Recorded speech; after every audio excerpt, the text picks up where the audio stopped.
And we are live. This is Dark Journalist. Thank you very much, everyone, for being here.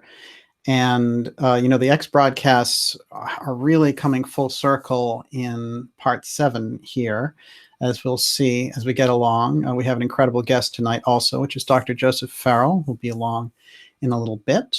And I guess, it's kind of, it's important to keep in mind as we do these shows exactly, what we're going for in terms of the X, that the X has showed up as this kind of steganography in my research. And there are so many parallels now with other people's research, which is what's great about when you really get into it.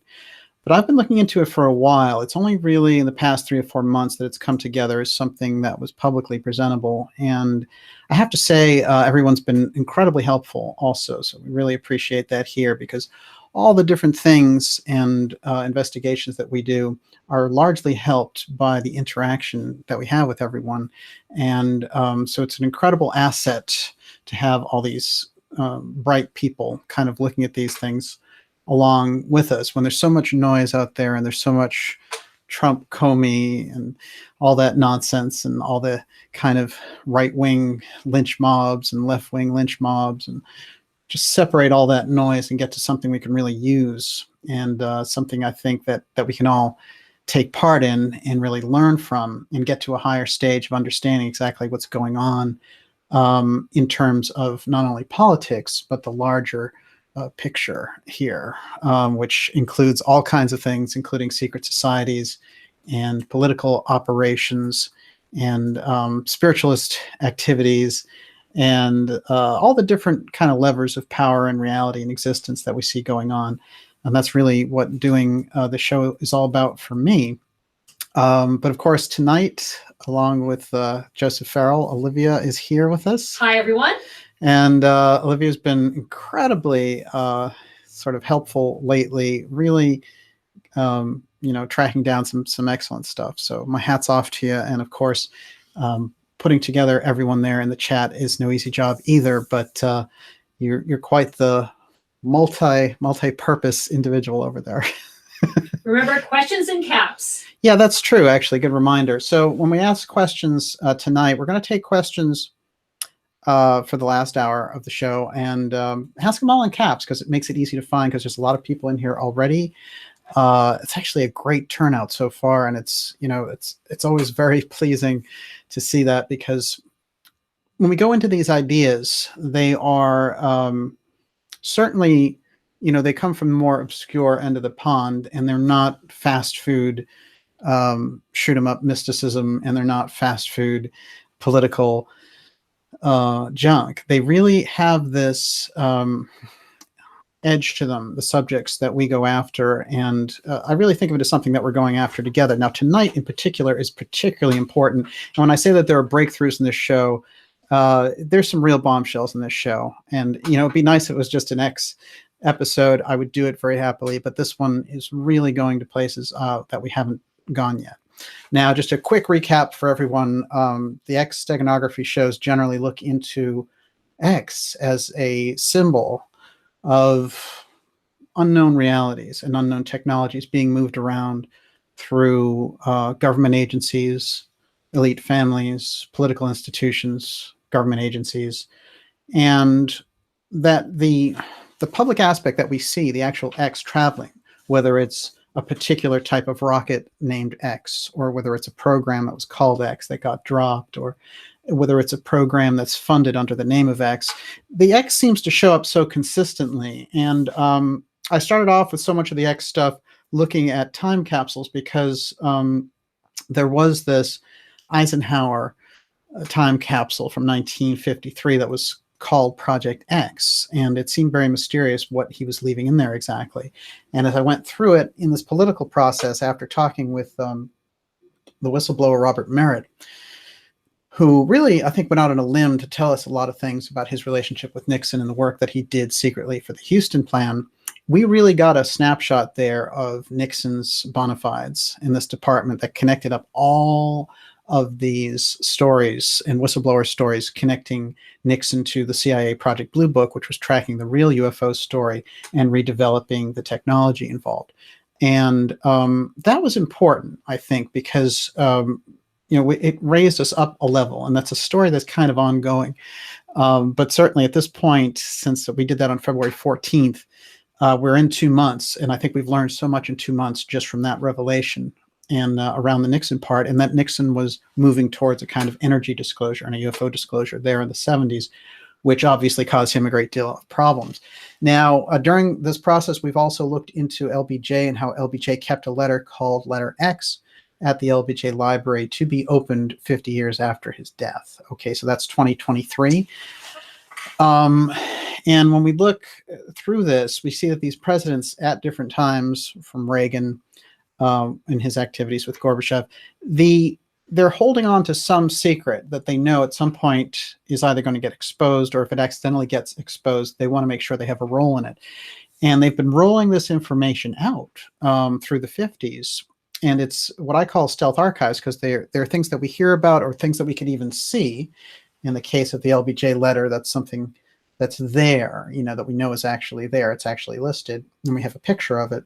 But they're stealth archives because we really can't touch them. They're right out of our grasp. And so the X series aims to get at what all the secrecy is about and how the X relates to it. Now, interestingly enough, that's one aspect of it, because we're tracking a particular unknown reality or unknown technology through the 20th and 21st centuries.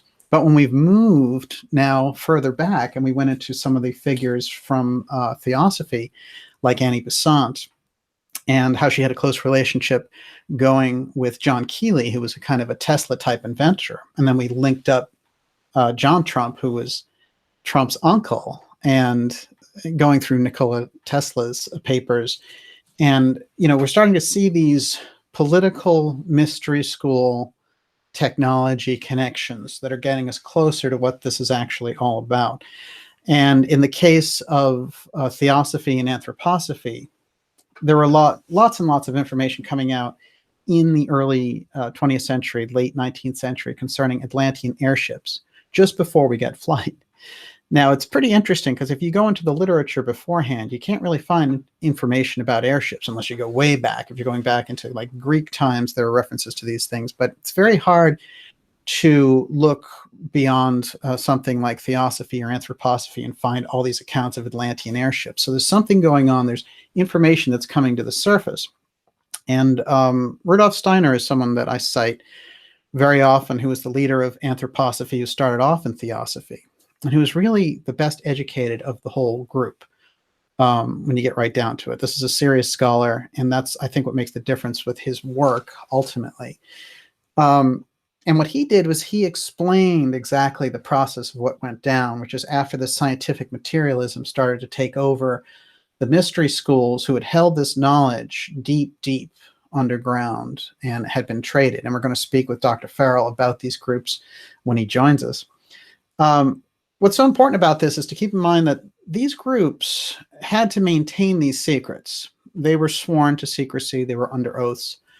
And many of the groups, coming from the Rosicrucian groups, the Egyptian mystery schools, and aspects of the Masons, and so on, they were doing basically, predominantly, what they thought was in the best interest, because they felt, and their lineage is, when they had let this information out earlier, things had happened like, the great Atlantean destruction, for example. When we got that level of knowledge for humanity, boom, all of our future went away.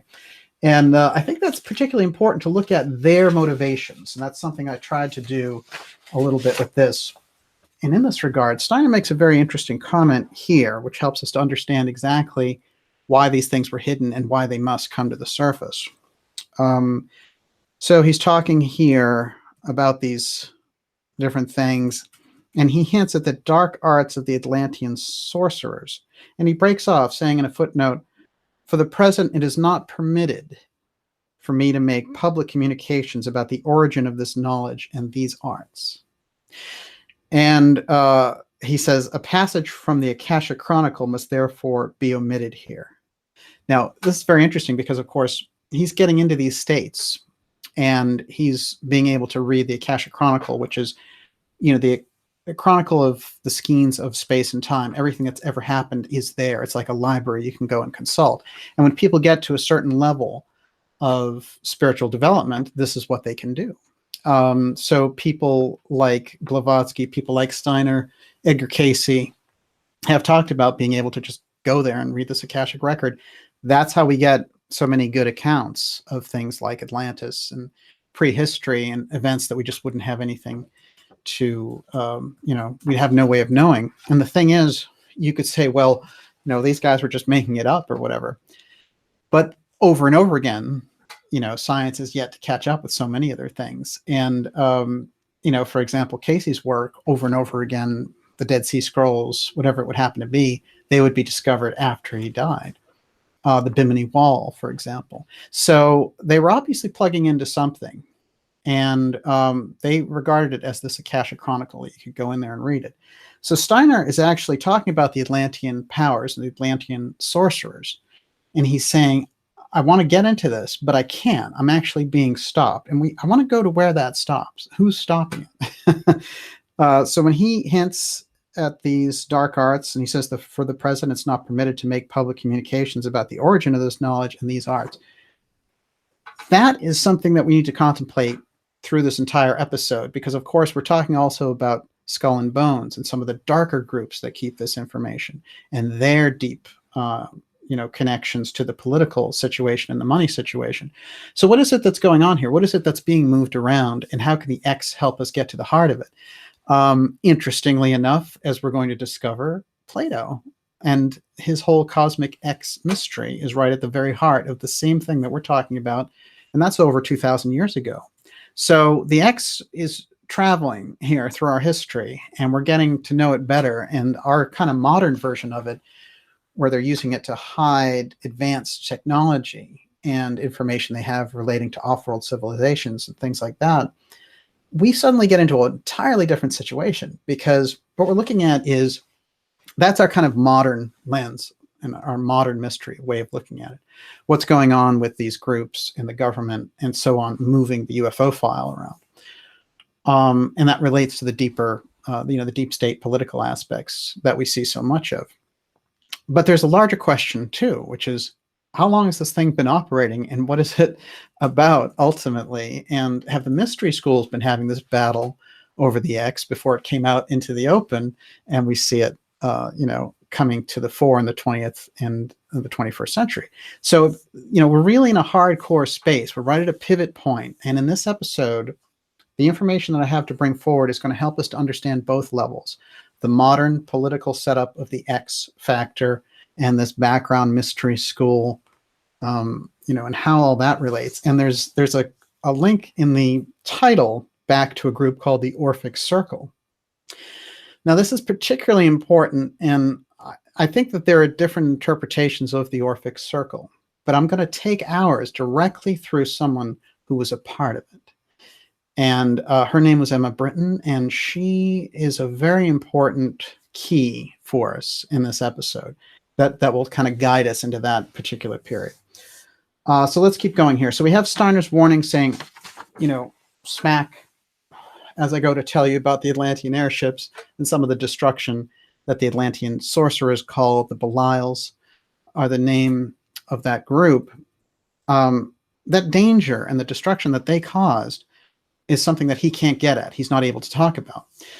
So we have to wonder what that cutoff is. Is it his vows to these people? Is it something in the Akashic Chronicle he's reading? Or is it something that when you get to a certain level, you take an oath where you say, I can't reveal something that could potentially be used by someone in a hazardous fashion? So we have to kind of keep that in mind as we're moving along and just thinking, well, these are secret societies, they're up to no good. Might not necessarily be the case. There might be good secret societies and bad secret societies. We're obviously seeing a balance there.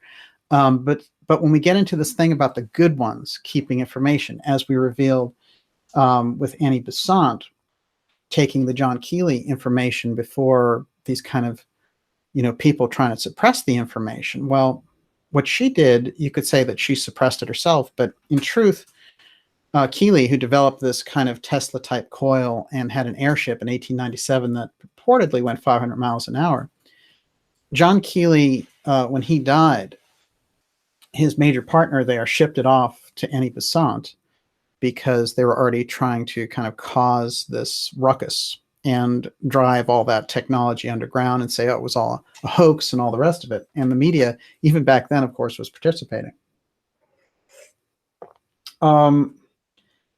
So we have to keep that in mind, that what she did when she gets it all is she says, oh, this is too dangerous for humanity.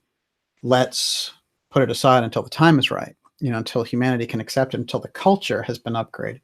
And I want to keep this aspect in mind, that the mystery schools themselves may be involved in some of that, and we have to see when things are let out. So let's take a quick look at Steiner and what he has to say in relation to this aspect, because what he says is when the scientific materialism kicked in the 1840s, hardcore, that humanity was adrift into this complete zone of, heading into a space scientifically where we just weren't going to get anywhere. Everything was going to be about materialism, measurable results, and the entire psychic spiritualism, even religious thought and spiritual paradigms, philosophical considerations, higher understandings and esoteric knowledge. It was all going to be blown away because everything was going to become this very perfunctory 2 + 2 = 4, and let's move along. Science is God. They've answered everything.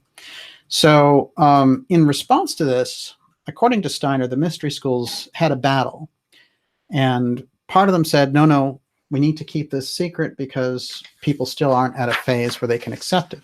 That is advanced knowledge. And other groups said, no, we're really losing in this battle, because what's happening is we're getting beat out, and they were looking down and scrying our future for the next 100 years. And they said, it's going to be over. There's going to be no chance. You got to let it out, risky or not. So you start seeing these movements come forward. And according to Steiner, things like the Fox sisters, things like seances, things like the spiritualism craze of the 19th century is directly related to these mystery schools, letting that information out and hoping that this other spark takes flame.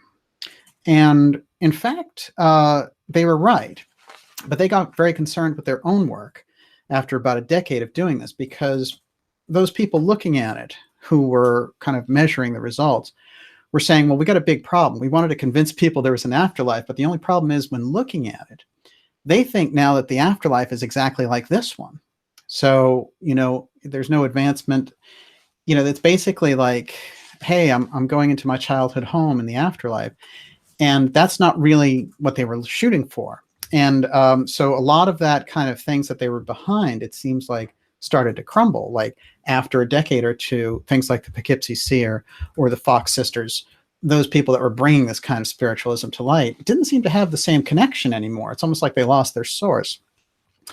And so I do feel like we have a kind of a window in on what was going on. And the next thing that they decide to do is let out reincarnation from a mystery school point of view into the broader culture, targeting the West in particular, which hadn't accepted it, as we know.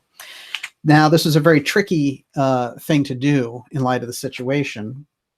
And again, we're talking about what Steiner has to say. Here's a shot of Steiner. Of course, Steiner, when we really look at him, I always say it's very easy to tell by looking at people, actually, the quality of who they are and their work.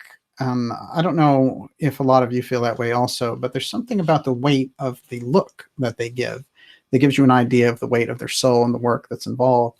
And I guess that's our own intuitive sense working overtime there. But when I look at Steiner's work, my God, biodynamic farming, eurythmy, he reached into so many different areas, I think, and caused so many different changes that when he speaks on these spiritual subjects, we have to listen extra close, I believe, because especially in this time period, he spoke specifically about this time period. And I'm talking about the decade between 2016 and 2026, where he said there's a window of opportunity that opens again for what he thought was anthroposophy failing back there in 1916 when he's making the proclamation, because Germany's getting back into World War I. And he said, well, if we fail, there's going to be an opportunity there in that decade, 100 years from now. So we're in that window, apparently, according according to Steiner. But let's go back to his thesis about this. So these mystery schools are looking at this situation and they're experimenting. And they let us know about the spiritual reality. They're giving us hints. They're helping us to understand, things about our occult side, our different reincarnation, spiritualism, connection with spirits, higher esoteric ideas. And these ideas that are often associated and were held in the Middle Ages, in these alchemical circles and would be prosecuted immediately. Well, they were like, we'll bring these out. And we've also seen that the churches themselves, according to Steiner, cooperated to a certain extent because they were like, look, we might get a lot of competition from these guys. It's true, but anything is better than this monster of scientific materialism. And I happen to agree with them on that because, as we can see it, as this transhumanist society evolves here and now, we're seeing exactly what they were afraid of with robot bartenders and, this kind of spiritless, soulless society where they can just teach people to be in a kind of a fear state. So they were looking at this and really realizing they were in for real problems. And there are deeper metaphysical reasons for the timing and all the rest of it. But let's cut to the chase. So at a certain point, they decide, you know what? We need to do it through an individual. And they need to establish a group that can do this. And they decide on Helena Blavatsky.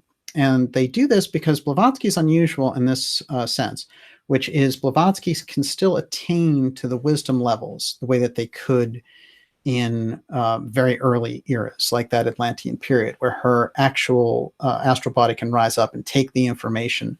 And because of her past lives and all the rest of it, she was someone who they deemed was worthy in this sense. So some of them did, not all of them, but there were enough of the high mystery schools that decided to work with her. And what happened was a mixed bag, interestingly enough, because Blavatsky does establish the Theosophical Society and all of these characters rush into it. And it achieves this certain level. Now, when we get into what happens after the fact, there are battles where she tries to get into these different mystery schools, etc. So that leaves us into the situation that we're in that period.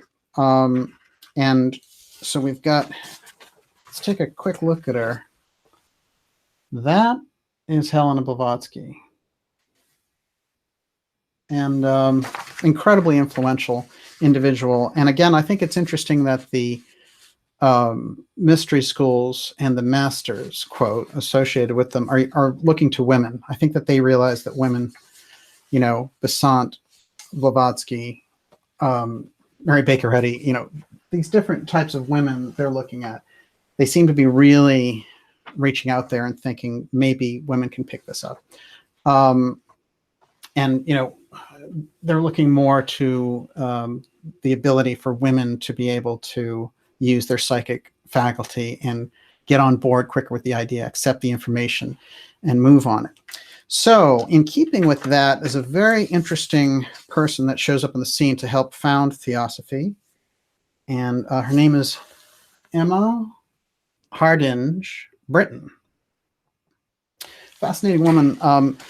She came out of a occult group when she was a child. And in a way, you could almost say her early life was like being a MyLab because she was recruited because of her incredible psychic abilities.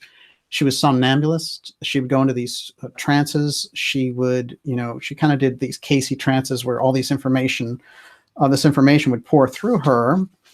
And interestingly enough, early on, she had a very successful career as an actress and an opera singer, dancer. Take a good look at her. Absolutely incredible past.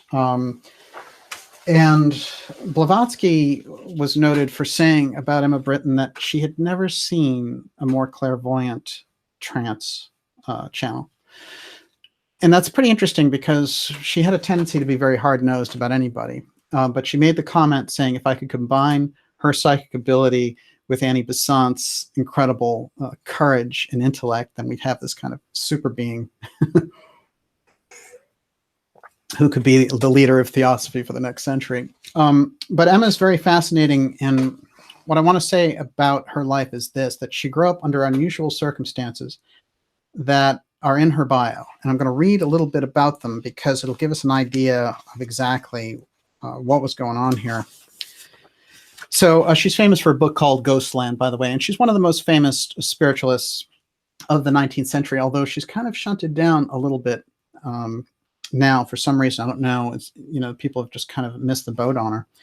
But in the book Ghostland, she talks a little bit about how she got into this early on. And this is where we get into this Orphic Circle controlling her life early on. Once they find her and discover that she has these abilities, they start to use her. And so she says, when quite young, this is from Ghostland, when quite young, in fact, before I became acquainted with certain parties who sought me out and professed a desire to observe the somnambulist tendencies for which I was then remarkable, I found my new associates to be ladies and gentlemen, mostly persons of noble rank. And during a period of several years, I and many other young persons assisted at their sessions in the quality of somnambulists, or mesmeric subjects.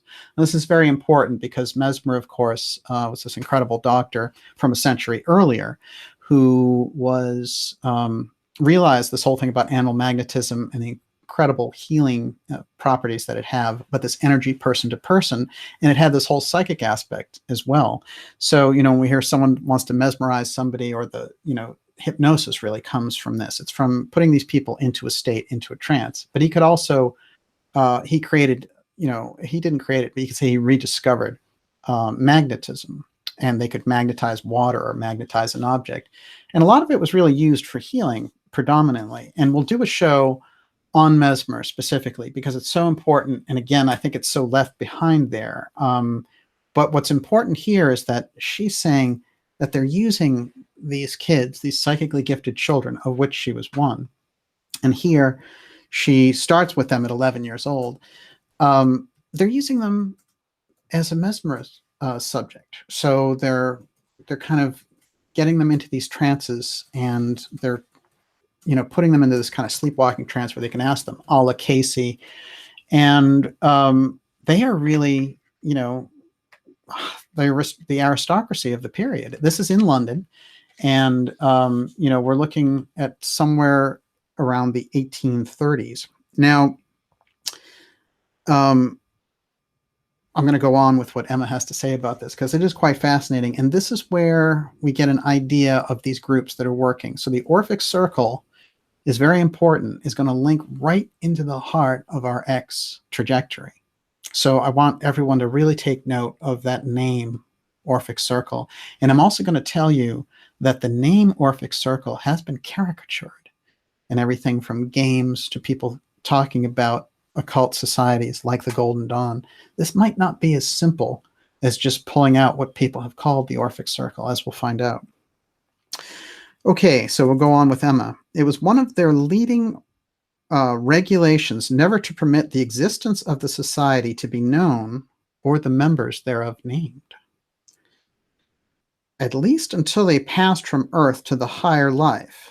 It is virtue of this clause that I am at liberty to say that Lord Lytton, Bulwer Lytton that is, the Earl of Stanhope, and Lieutenant Morrison, better known as Zadkiel, the author of Art Magic, belonged to the society. And she did in fact tell us a few of the people who were involved. Now, we need to stop at Bulwer Lytton for a minute because Bulwer Lytton did a series of books, including The Coming Race, which dealt with Rosicrucian themes about this Vril society that lived underground and had amazing technology.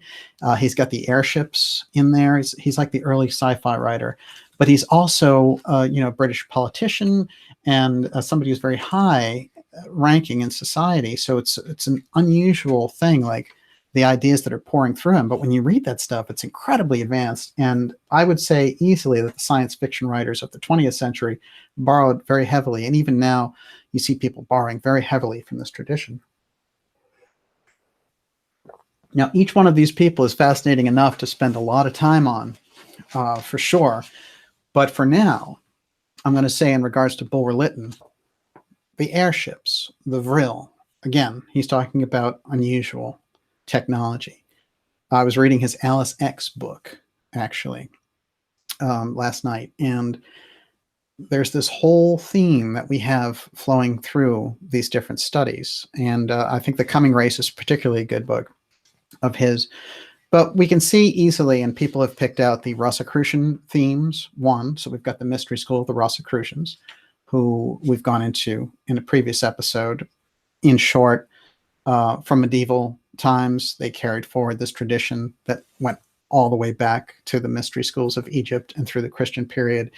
And we have this kind of Christian Rosicrucians character coming forward, and all these people pamphleting and creating this craze for Rosicrucianism in the Middle Ages. Well, we're looking at about the late 16th century with that. And all of the major figures around the occult groups and the esoteric leadership that we know about, like Steiner and Blavatsky and all the rest of it, they all understand how important the Rosicrucians were. And later, we'll find people like Walt Disney are members of the Rosicrucian Society in America. So, this is something that really, Gene Roddenberry, for example. But suffice to say on that, we really are looking at this combination of technology with a mystery school. So Bulwer-Lytton, again, when she identifies him being part of this group, then we know what we're talking about. So she identifies the group, and here's what she has to say in relation to the name, the Orphic Circle. And it's very interesting language that she uses, because remember, she's used as a child for years. And what she describes here in her autobiography, which I recommend, is being involved with this group and them leading her through these trances and these things, these apparitions occurring. And what they're looking for on one level, these aristocrats, noblemen, and successful authors and all the rest of it that are in this group that's highly secret, is they're looking for information, one, that pertains to the nature of reality. So they're looking for spiritual breakthroughs. They're kind of creating their own mystery school using these techniques. Where they got the techniques in the first place is going to become very important. So we're bringing this whole thing forward. And at the same time, they also want to obtain state secrets. So she's identified herself highly clairvoyant, able to go into trance, and they can ask her questions. Basically, she can obtain that information. She can read the Akashic Chronicle. She can do these different things. So they're using her very young, but there are other people that are her age, and she identifies them as girls. So they're using these young women for psychic purposes, using them as channels, bringing that information forward. Now, we know there have been so many esoteric circles and psychic circles that we hear so much about, like Maria Ortzik and the Tula Society and all this. And those things are real, and they did happen.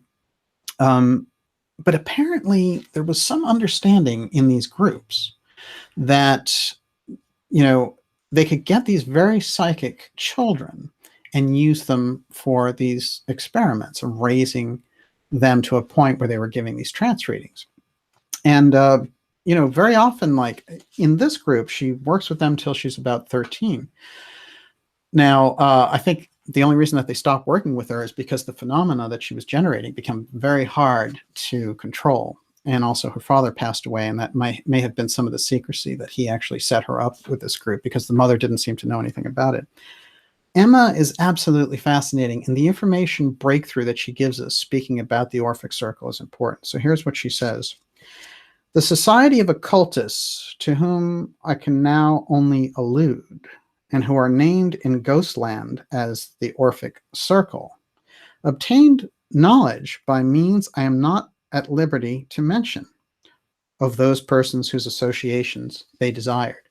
So, for example, if they were looking at a political situation, for example, they had a method, a psychic method for putting these gifted children into these states where they could read that information. What was it that Steiner said earlier? He said, I'd like to go further and tell you about what the Atlanteans were up to, but I'm cut off.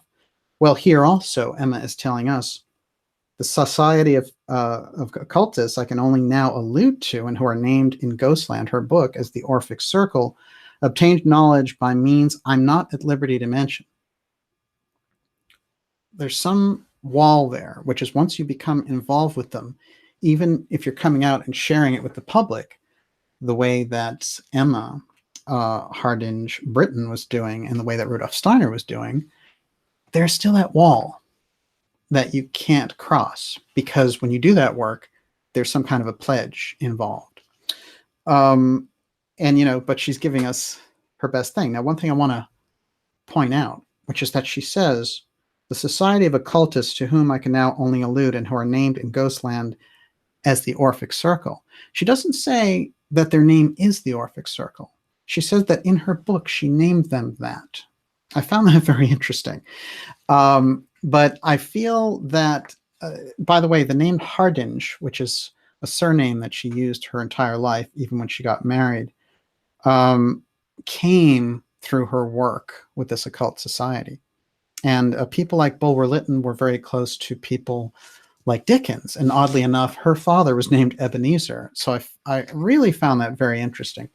So if we follow Emma just a little bit, she will, from there, you know, this is a very, almost like Illuminati lifestyle, because as a child, she's kept from other kids, and they develop her as a psychic, and they have her do all this stuff, but they don't tell her really what's going on. But during some of the trances that they put her into, beings appeared, and, you know, poltergeist activity was observed. And so it got out of hand at a certain point. So what they do is they put her in a kind of traveling situation. Her father dies, and she's hooked up with this traveling, you know, theater company, and they go to Paris with her mother and stuff. But her abilities are so off the charts that when she's playing piano and things like that, she can do whole concertos, and, you know, she's absolutely inspired. And Emma will go through these incredible experiences, and it really looks like there's a guiding hand, you know, watching, keeping an eye on her psychic development. She eventually winds up going to New York, and the newspaper that she's familiar with in London while she's there says, you know, if you want to, you can write these articles for us about the American spiritualism movement. Now, what's fascinating is it's a few years later, and even though she's been in these occult groups, her mind is kind of wiped clean. Which is why I say this story is very much like a MyLab story, or, you know, a typical kind of MK Ultra style story, where they've kept her in the state of mind. But by the time she gets to New York, she's actually cynical about spiritual things and spiritualism. And this is Emma Hardinge Britton that we're talking about, who's a very important early spiritualist who, you know, she wound up giving readings for Abraham Lincoln. And actually, when he died, she gave this impassioned political speech. They sent her on tours across America during his election, going out and saying, get the vote out type thing. She was a very inspirational speaker, I guess, because she was an actress in addition. But she was a very kind of fascinating figure to hit America at that point. And so when she comes in and she's observing these seances and things that are going on in like 1840s America, she's very cynical about it all. And she's lost that kind of connection with that whole world that she had when she was part of the Orphic Circle, although she discovers it later.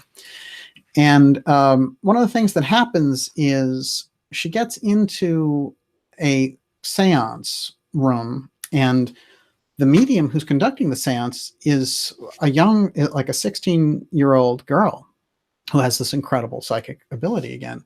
And the girl says to her, you are basically the best medium I've ever met. And all these strange things pass, where she tells her a message from her father who passed away. And it's a very dramatic scene. And what happens is basically Emma's ability is known in New York, and she just becomes the most important medium psychic in this whole period of time. And in a few years, you know, a decade or two down the road, Blavatsky will show up, and she will form the Theosophical Society with Emma, and Emma will split away from her, as we see this in the mystery schools very often, and because she thinks it's going into Eastern a direction. But the thing that Emma is giving us really is that she's telling us that this Orphic Circle was developing these children for incredible psychic work, psychic espionage, but also exploring the relationship of man and the universe and things along this line. So we're getting an opening here when we're looking at these people like Bulwer Lytton, who's a part of this society, using somebody like Emma to get this information. So what is it that they're after? Well, interestingly enough, there's a couple of big clues in there, which is the mesmerism is one. And just previous to this period is this whole Swedenborgian movement that happens. And Emanuel Swedenborg is this incredible figure who at a certain point, is this incredibly well-respected figure in Sweden. And he moves in the society these ideas of wild spiritualism. That is, he is going into spiritual worlds and conversing directly with Christ. He is going to other planets. He's doing all these things. But he's an incredibly learned man. This is not some, his books were inspirational on people like Jung and all the rest of it. And I remember spending many teenage days and hours in something they call the Swedenborg Library here in Boston, because it's an incredible reading room on Newbury Street. And you would just go in there and it was shelf after shelf after shelf of Emanuel Swedenborg. And the work was so powerful. And it's another one of these waves, like the Rosicrucian wave, which I think Steiner is alluding to, where the mystery schools decide we're going to let out more and more. But so again, Swedenborg, somebody we can do a whole show on, but we're getting the idea through these different various people. Now, let's connect that and plug it in all with the American political scene that we all know and love, that we've been doing the shows on here in relation to it. But before we do, how are we doing over there? Excellent. Okay, Olivia. And for anyone who's just tuning in, this is Dark Journalist, and we have Dr. Joseph Farrell joining us shortly. We're talking about X. This is part 7 of our series on the X Steganography, and we're dealing with the Orphic Circle, Skullenbones, and Plato's Cosmic Mystery X, which when we get to it is going to be a mind blower. But we dealt with Emma Harding because we were coming out of Theosophy in the last episode, and Emma tells us about this Orphic Circle, and we're starting to understand these occultists working in London and trying to shape the political scene, one, but also deal with this larger question of the mysteries. And we went into Swedenborg briefly there. Now, Swedenborg calls all these ripples in all these different religious circles and political circles. People don't know what to make exactly of him. Just like Mesmer, we have these upstarts. And what happens is history kind of knocks them down and keeps them afloat. Even Mesmer is sort of thought of as, if you talk to somebody in serious circles about Mesmer, they think it's this kind of joke of people holding sticks in water and stuff. It's incredibly advanced. But let's take a look at this fellow who picked up on Swedenborgianism. His name is George Bush. And he is the great-granduncle of George Herbert Walker Bush. And I think I see Joseph down there. Howdy. There he is, Joseph. It's great to have you with us. Thank you. Good to be here. This little section, you came in at the perfect time, because you're going to particularly like this one because you understand the Bushes probably better than anyone. I don't want to understand the Bushes. I really don't. Okay, go ahead. Oh, it's good to see you, G. Good to see you too. And everyone, if you're just joining us, we're with Dr. Joseph Farrell, and it's Dark Journalist. Of course, go to darkjournalist.com and sign up for the newsletter, by the way, for shows that are coming up relating to this X. Because that's my best way to stay in touch with you, because people don't always get the YouTube notifications, of course. In the second half, we're going to be taking questions also. So ask them now, all in caps, and Olivia will jot them down. And Olivia, say hello to Joseph. Hi, Joseph. Hello, Olivia. It's great to have everyone here. And I was just I was just showing a picture of Joseph's favorite family here. Here's the real kind of patriarch. I don't know who that is. It's pretty interesting. He is George Bush. Oh, is that the patriarch? Yes. And what's interesting about this, it's fascinating because I've gone very deep in the literature, and I think that this is a bombshell. I've never heard of this George Bush, but he absolutely exists, and he's listed in the Bush family history. And he's been confirmed by different things the family has done, but they've kept him way on the back burner because he was this major, raging Swedenborgian mesmerist. So you know where we're going tonight. Yes. I'm along for the ride, folks. I don't know where we're going. See, this is the thing. I do this to Joseph, but he, before it's over, he's going to shock us all. Joseph, interestingly enough, I'm going to show you George Bush's first book in America. And it's the first book dealing with this in America. It is called The Life of Muhammad.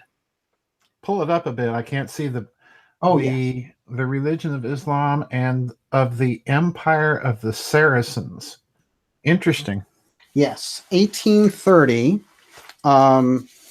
And George Bush is a Presbyterian minister before he gets into the Swedenborg stuff. And he writes this incredible book dealing with Muhammad and Islam and all the rest of it. Mm. And he's the first American to write about Muhammad. Really? Interesting person to have back there. You mean first person to write a book? Yes. Okay. All right. Yes. Gotcha. And there are, these kind of religious circles that he's in. He's very hardcore into the development of these kind of religious circles that are coming up at the time. Everything was springing up then. I mean, Mormonism and all the rest of it. So, but this is what the American Jewish Archives have to say about him. And I'm just going to read a couple of things about him, and then we're going to blast right into the Bushes. In later years, both Dartmouth and New York University, where he was a professor for many years, seemed to have been embarrassed by Bush's association with them. The college histories refer to him as a promising academician who was led astray by his unconventional beliefs. The Dartmouth alumni records note his conversion to Swedenborgianism and his adoption of the modern myth of spiritualism. These changes were much lamented owing to his high character and distinguished scholarship. One wonders whether Bush would have been surprised by the realization of the dream of the return to Zion, then advocated only by a small group of Christian Zionists and led by Bush. 1830.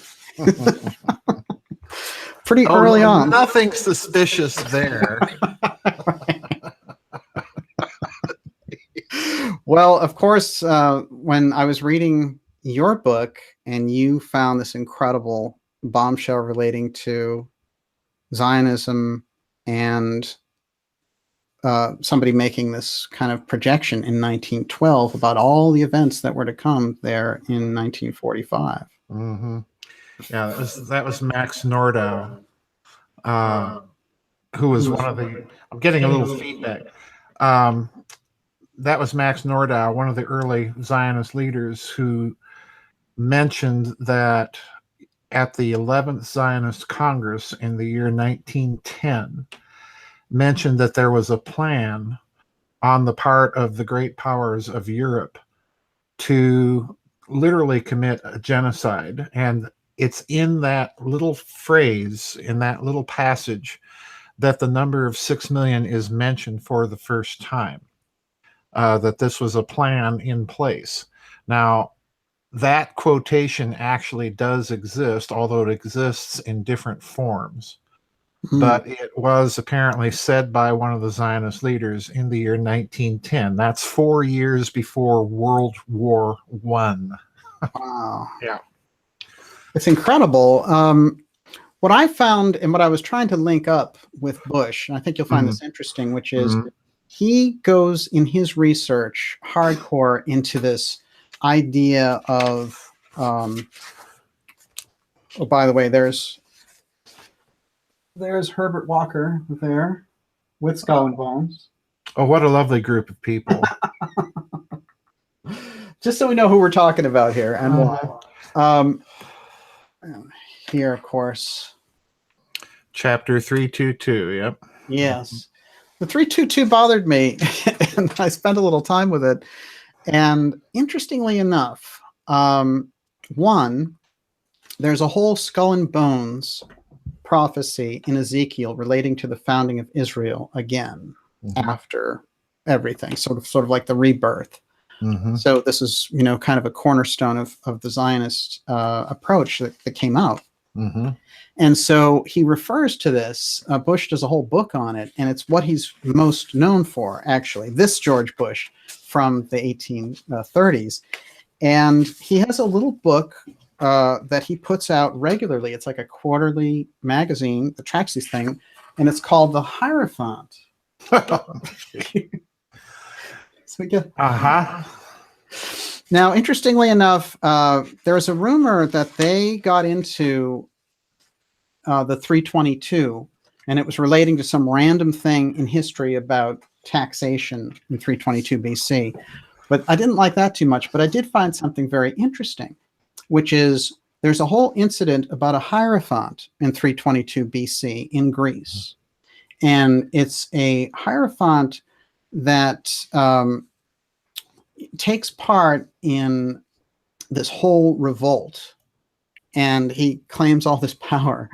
And what ends up happening is Aristotle basically takes a fall based on his efforts. And I thought it was interesting when I was putting this together about the early roots of Skull and Bones that this Bush has this incredible Skull and Bones lecture about the founding of Israel again. He's an early Zionist. And then he's got this 322 BC thing in his past because they found this kind of random 322 BC in a safe for the Skull and Bones. So not to make it too convoluted, but this Hierophant quarterly thing being associated with Bush and what he was doing in 1830, putting this out. And then this 322 BC Hierophant taking out Aristotle started to make me think a little bit about what that society, Skull and Bones, was really set up for. As we know, all the Bushes, Prescott, George, and George W., all came through Skull and Bones, as did most of the Brown Brothers Harriman clan, and also Jesus James Angleton. I mean, just an incredible roster there. Yep. But just to round out two things about Bush, so we can get right into this. This is his book on Mesmerism and Swedenborg, so that we know who it is that we're talking about. And interesting, a colleague of his said that he was working feverishly on this book about Friederike Hoff, who was this incredible German clairvoyant who went into these trance states a la Casey and gave all this incredible information, and that this was his big thing, but I don't find that book anywhere, interestingly enough. So the esoteric stages behind these political movers, and what we're looking at is these political movers getting into a position where within 100 years they're able to basically shape the entire world.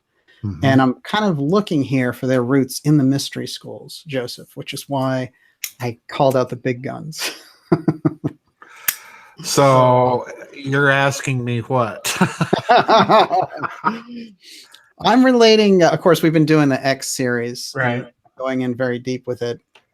But when I'm finding this Bush setup around Skull and Bones, and I'm finding the Bush mesmerism, and I'm thinking about the mystery schools pushing the information out in this period as a balance, basically, against the scientific materialism of the period. And then you were kind of seeing groups from the other end of that spectrum, like kind of the black arts versions. So maybe the good mystery schools would be putting out things like theosophy or anthroposophy, and that's kind of the light end of bringing that information forward. But over here, we have these other mystery schools, and they will result in things like Nazism. Let's do some dot connecting. Yes. Okay. Let's go back to Adam Weishaupt. I'm getting feedback. Let's go back to Adam Weishaupt and the Bavarian Illuminati, founded in 1776, May 1st, 1776. If you look at who Weishaupt recruits into his organization, it eventually becomes quite extensive. He's recruited clergy, Protestant and Roman Catholic. He's recruited various dukes, princes, and so on. He's penetrated the Grand Orient lodges inside of France. There are direct connections between the Bavarian Illuminati and the Jacobins. You can find Illuminist doctrines in Robespierre, the whole reign of terror, set up the goddess of reason, the whole thing. You can also find proto-communist doctrines in Bavarian Illuminism. This idea of a return to a society. Weishaupt brags or boasts that he wants to establish a society where there is no more rule of princes or priests. In other words, he wants to go back to, in his own thinking, to a pre-patriarchal age in which there are no class distinctions. He's an anarchist, essentially. Mm-hmm. This is why his movement is so carefully tied. If you trace the threads and connections, is tied to the 1848 revolution and so on. Now, here's the interesting thing. Weishaupt sets this up. In turn, when the order is suppressed by the Bavarian government, where does Weishaupt go? Well, he goes to Frankfurt. And of course, this is a dot that I have found no evidence for, but I have strongly suspected. Mm-hmm. Because you do not have any records of the finances of the Bavarian Illuminati, which were quite extensive. I mean, this was a group that was fostering covert operations all over Europe, all in the name of promoting the revolution. And if you look carefully, I strongly suspect, given some of the people that he has recruited into the Bavarian Illuminati prior to its suppression in 1786 by the Bavarian government, if you look carefully at some of the people that he's recruited, guess who else's circle they run in? They run in the Rothschilds' circles. Oh. And of course, where are the Rothschilds from? They're from Frankfurt. Right. Okay. So I strongly suspect that this is where you begin to see this use of, as you're calling it, mystery schools. I'm going to call it the crypto-Zionism of Freemasonry.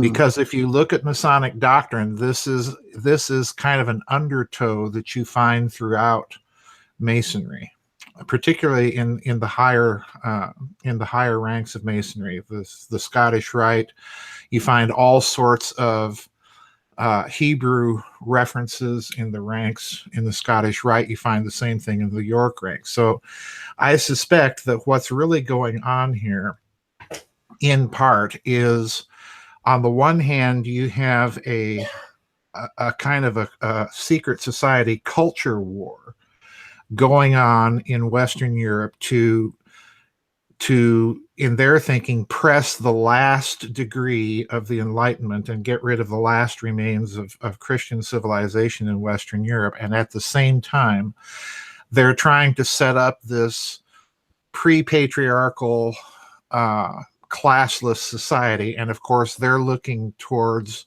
some sort of Zionism to do this. Mm-hmm. By the time this gets translated across the pond, what you see emerging from these circles, and I'm so glad you pointed out Bush, this Bush family member, because I never knew about this guy nor what he was up to. Mm-hmm. But it makes a lot of sense, because it's at that time in American history that you see the rise of the so-called rapture doctrine, the dispensationalist theology that says, oh, well, the church is going to be eliminated at some point, and then everything's going to return to Israel, and we're going to start wringing the necks of turtle doves and sacrificing animals in the temple at Jerusalem again. Which I have to warn people, this is not historical Christian doctrine at all. It's not even remotely close to it. But anyway, it's there. And what's really interesting is you can go back to the Middle Ages. There is a fellow by the name of Joachim of Fiore. I'll spell that in the chat room for everybody. Okay. Joachim of Fiore. There we go. Yes. Okay. Joachim of Fiore is kind of a 13th century Franciscan proto-dispensationalist Zionist guy. Okay. In other words, he's one of the first people that comes up with all these Bible charts of the ages, and you can predict when certain things are going to happen. Well, interestingly enough, in Fiore's teaching, you have this idea of a final spiritual church where, again, all of these class distinctions, clergy and laity, princes and serfs, all of that is abolished. So in other words, it's coming out of a deep impulse in the Middle Ages, this whole idea. And it wends its way through the Illuminati. It wends its way through the secret societies in Western Europe in the 18th century. It picks up this kind of proto-Zionist doctrine in the Americas with this dispensationalist theology, which I point out was promoted by a bunch of oil men and bankers. So there you go, folks. Those are my extra dots here. Wow, that is fascinating. Well, I think it's interesting when we get into this period. Everywhere I turn, I'm seeing New Atlantis, New Jerusalem. Yes. And Atlantis is this hardcore smack in the middle. It's almost like, okay, the mystery schools are ready to talk about Atlantis now. Right. And if you go back, if you're looking before the 15th century, 16th century, it's pretty scant. But once you get 17th, 18th century, even Ignatius Donnelly, who's running... Once you get to Francis Bacon... Yes. And his work, The New Atlantis, to me, it's very clear that what he's really talking about is the United States. Mm-hmm. And, it's no accident to me that the founding fathers, everybody says, oh, well, these were Christian people. They set up a Christian nation. Well, no, they were Anglican deists. And for the most part, they were Freemasons. Mm-hmm. And their thinking is coming as much from that impulse as it is from the other impulse. And I think that they're playing the game of running a grand experiment on this continent. It's absolutely crystal clear to me. And the reason it's crystal clear to me is you can look at the reaction of George Washington and Thomas Jefferson and some of the other founding fathers when the Bavarian Illuminati are exposed and suppressed, and they're horrified. And the first thing Washington wants to know when he's writing all of his nervous letters about this is, are they over here? That's right. Have we been had? All right, right. That's basically reading between the lines. Uh-huh. But yeah, that's always struck me as his reaction, what have we done, And it's true, because a lot of people will say, well, the Illuminati is mythological or whatever, but there it is right in Washington's handwriting. And all those guys of that period, there are different references that come up. It's absolutely a fact that it was a group. There's no doubt that, that there's just no doubt about it. And I think to try to spin the tale and say, well, it was just a myth or whatever, because people have exaggerated it at times, is a good way to try to get rid of it. Well, look at I don't know if you've ever been to the Jefferson Memorial in Washington, D.C., but if you go to the Jefferson Memorial, you stand inside, and on the wall are all of these oaths that Jefferson took. I've sworn an oath on the eternal altar of God to fight tyranny, blah, blah, blah. And, you know, most Americans think, oh, what a fine Christian man. No, what Jefferson's talking about is his oaths that he swore when he was inducted into the Masonic lodges in France. Right. Yeah. That's what he's talking about. So, right. You know, 6 of one, half dozen of the other here, folks. Right. It is fascinating when you think of it that way. And there's no doubt that when we get into the Masons, we're looking at levels of understanding. That is you know, this kind of superficial level of the Masons, and then that deep level, which really has that mystery school connection, and that goes back centuries. Well, it's important for people to remember that when Weishaupt set up the Bavarian Illuminati, what he did was he intentionally took the Masonic lodges as his recruiting post. In other words, he penetrated the Masonic lodges and used them as a recruitment vehicle for his special version of Masonry. So in other words, you have a secret society within a secret society. And in Weishaupt's case, you had a secret society that was absolutely proven to be dedicated to revolutionary activity. We'd call it terrorism now. Right. You know, and the other thing we need to remember, particularly by the time of Weishaupt, is that Masonry began to be spread not only throughout Europe, but in the Ottoman Empire, throughout Egypt, in Russia, and so on and so forth. So it was all over. Wow. You know, that's absolutely fascinating, because when we go back and we're looking at that, we can see that there's this tremendous influence, and you can't always see where it's coming from. Right. This is what I've noticed. And when we look at these periods of time, which is also fascinating, is we get into, you know, airships. Yep, we certainly do. So I was just teasing around here looking. I have a picture of Swedenborg. He's got a picture of an airship. Oh, here it is. And this is his airship. Straight up and authenticated and all the rest of it. We've got, you know, all these different kind of esoteric schools talking about it. Suddenly everyone can talk about airships. Rudolf Steiner's school talks about it. The Theosophists talk about it. Scott Elliott writes a whole book about what they do. What is this? This is before, of course, we get into the Wright brothers and real flight and all the rest of it. But airship, whenever we get around the Atlantean thing, suddenly it's okay to talk about this stuff.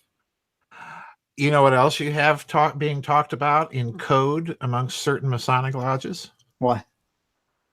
About 2 decades before Marconi, you have them talking about devices that they use to communicate instantaneously with other lodges around the world. Wow. Yeah. Amazing. Yeah. There's clearly something going on, and to me, I think the airship radio part of this story is deeply connected to these Masonic groups, because if you look at some of the early charges of Freemasonry, I'm thinking particularly of the old Scottish charges from the late 16th century, beginning with the early 17th century, they make it very clear that one of the things that the Mason is to dedicate himself to is to the recovery of the ancient knowledge and the ancient science. So in other words, it's part and parcel of Masonic doctrine that there is a lost technology, and that somehow this technology can be recovered through the careful attention to the rituals and doctrine of Masonry. Washington himself, in his oath that he took as a Mason, and he writes about this, he says that the goal of the Mason is to turn the stream and to recover this ancient high wisdom. So it's not surprising to me at all that you have this Atlantean airship thing happening in the early Enlightenment, because it's in the early Enlightenment that these mystery schools, the Rosicrucians, the Masons, and so on, kind of come out into the open and begin, active open recruitment. It's not accidental. Somebody's told them it's okay. Yeah. You've got the green light. Now, as to why that is at that time, I honestly don't know. I suspect part of it is because you had a number of very bright intellectuals in Western Europe, and I'm thinking of three. I'm thinking of Isaac Newton, René Descartes, and Gottfried Leibniz. Okay. Now you can't do modern mathematics. You can't think modern mathematics without those three men. And all three of them, this is what I find so very interesting. I even wrote this with Dr. DeHart in a little book that we published called Talk Radio for the Eyes. All three men stated that when they looked at the ancient geometers, the ancient mathematicians, Euclid, Iamblichus, Pythagoras, and so on and so forth, that they were convinced, all three men now, they were convinced that the ancients had a system of mathematical analysis that had been lost or suppressed. And in fact, Newton and Leibniz both thought that this is something that had been suppressed. In other words, there was a super sophisticated mathematical technique of analysis that had been deliberately suppressed. Wow. And they were convinced of this simply from reading some of these people. So yeah, I think you had a kind of, with the early Enlightenment in the 16th century, and then of course continuing on with the Enlightenment in the 18th century, you had an impetus that was culturally at that time in Europe too big to put back in the bottle. The Renaissance had unleashed Hermeticism. You have these three scientists talking about ancient techniques of mathematical analysis. It's too big, and in that context, I think the cultural ferment's there to start talking about airships, Atlantis, and taking these things seriously. That to me is huge. Here we are in the middle of the Enlightenment, and we're supposedly launching the scientific era, and we're in the middle of the beginnings of the Industrial Revolution. And what are we talking about? We're talking about Atlantis. Right. And ancient secret societies and ancient technologies and so on and so forth. So in other words, I'm not the one inventing this. It's these guys. It's a legacy. Yeah. It's a legacy. Exactly. Wow. That is fascinating. Well, the fact that when you connect those dots, because such high profile figures coming forward and saying that. Right. I do think it's interesting. I started the show off speaking about this woman, Emma Britton, who was one of the people who set up Theosophy and broke away because she thought it got too Eastern. And Blavatsky said she was the best trance medium that she'd ever met. And she was an American, she was from London, came to America, but early on, when she was between 11 and 13, through some connection with her father, she had a very unusual association with this occult group that she called the Orphic Circle. And they used her as this kind of somnambulist trance channel. And she did everything from getting state secrets from them to, the universe, whatever it was, and she forgot so much of it, but she remembers the incredible kind of poltergeist that happened when they did these things. But she said that the leader of the society was Bulwer Lytton. And she said that. Yes. And the groups of people that would come and do this with her were noblemen, were the aristocracy in London, and they used her for this. But I find it very interesting. I was reading The Coming Race by Bulwer Lytton, and I'm picking up Rosicrucianism, Vril, underground societies, airships. I mean, they are letting it out. Yes. Directly through this figure. Yes. Yeah, they're letting out not only, especially in Bulwer Lytton's case, they're letting out not only the idea of airships and things like this, but they're letting out the idea of a physics that's behind it. And to me, it's very interesting. Oh, I've got somebody sharing their music with me. You hear this boom in the background. Anyway, it's a dance floor beat. It's kind of... Yeah, well, they're about ready to get some Bach here, but Bulwer Lytton is interesting to me because he's the first one that I'm aware of that popularizes the idea of, the vril, the ether, this all-pervasive energy that is behind not only physical forces and phenomena, but consciousness and conscious effects and spiritualism and things like this. And that, again, to me is very interesting because this is the doctrine that you actually find in ancient Egypt. You find it in the Hermetica. You find it even in Plato. You find it even in Aristotle. So they're reviving this doctrine. And again, to me, it's very interesting that you have, especially Leibniz, one of my heroes, thinking that they had this technique of mathematical analysis that had been deliberately suppressed. Well, he attempts to recreate it. Leibniz is Leibniz. He's not going to just talk about it. He's going to try and recreate it. Right. But they make a number of astonishing discoveries and assertions and start popularizing this stuff. And it mushrooms. I mean, it becomes this growth and momentum all of its own. So that by the time, of the First World War, Europe is just awash in all of these secret societies and all of these mysteries, and everybody's pamphleteering and pushing all of this stuff. Wow. Yeah. It's astonishing to me. And here's the thing, Daniel. I'm going to crawl way out onto the end of the twig here.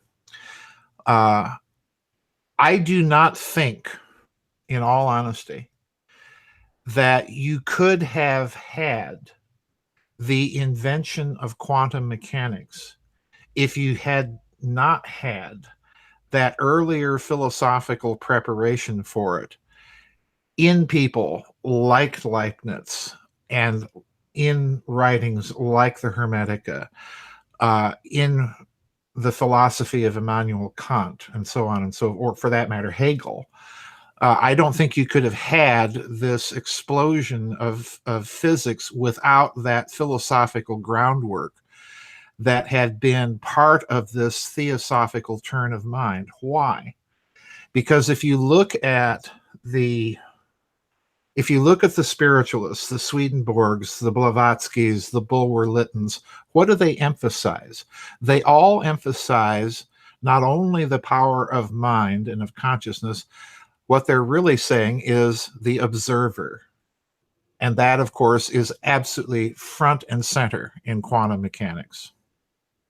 So you've got a huge philosophical turn that's happening that I don't think would have been possible in terms of modern physics without laying a big, huge philosophical groundwork before that. And this is part of the observation changes the effect. Right. Yes. Right. Absolutely. It's, the uncertainty principle in quantum mechanics is very, very simple. You cannot measure the position of an electron and the momentum of an electron at the same time. Well, that means prior to making any measurement, you've determined the outcome.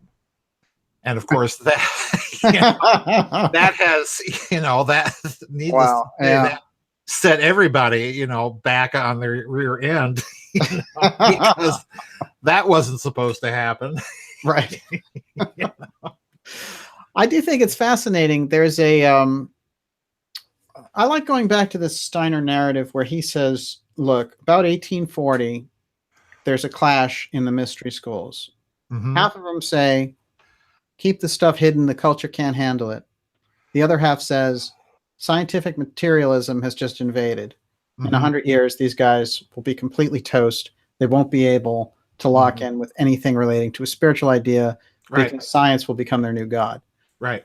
So we're going to roll out stuff. We're going to roll out spiritualism. We're going to roll out reincarnation. We're going to give some of this information out. How viable do you think that is? Oh, I think it's quite viable. Yeah. I've suspected something very similar myself, that there seems to have been a huge epistemological debate in the 19th century.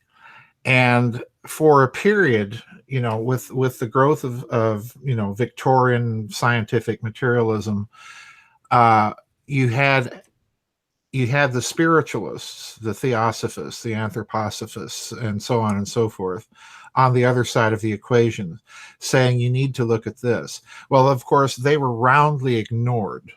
Yeah. In the 19th and early 20th centuries. Yeah. But then along came Heisenberg and the uncertainty principle, and there you are. Yeah, right. You can't ignore it anymore. So, it's fascinating. It is, because it takes this kind of perspective. It's like this thing that wasn't there. Mm-hmm.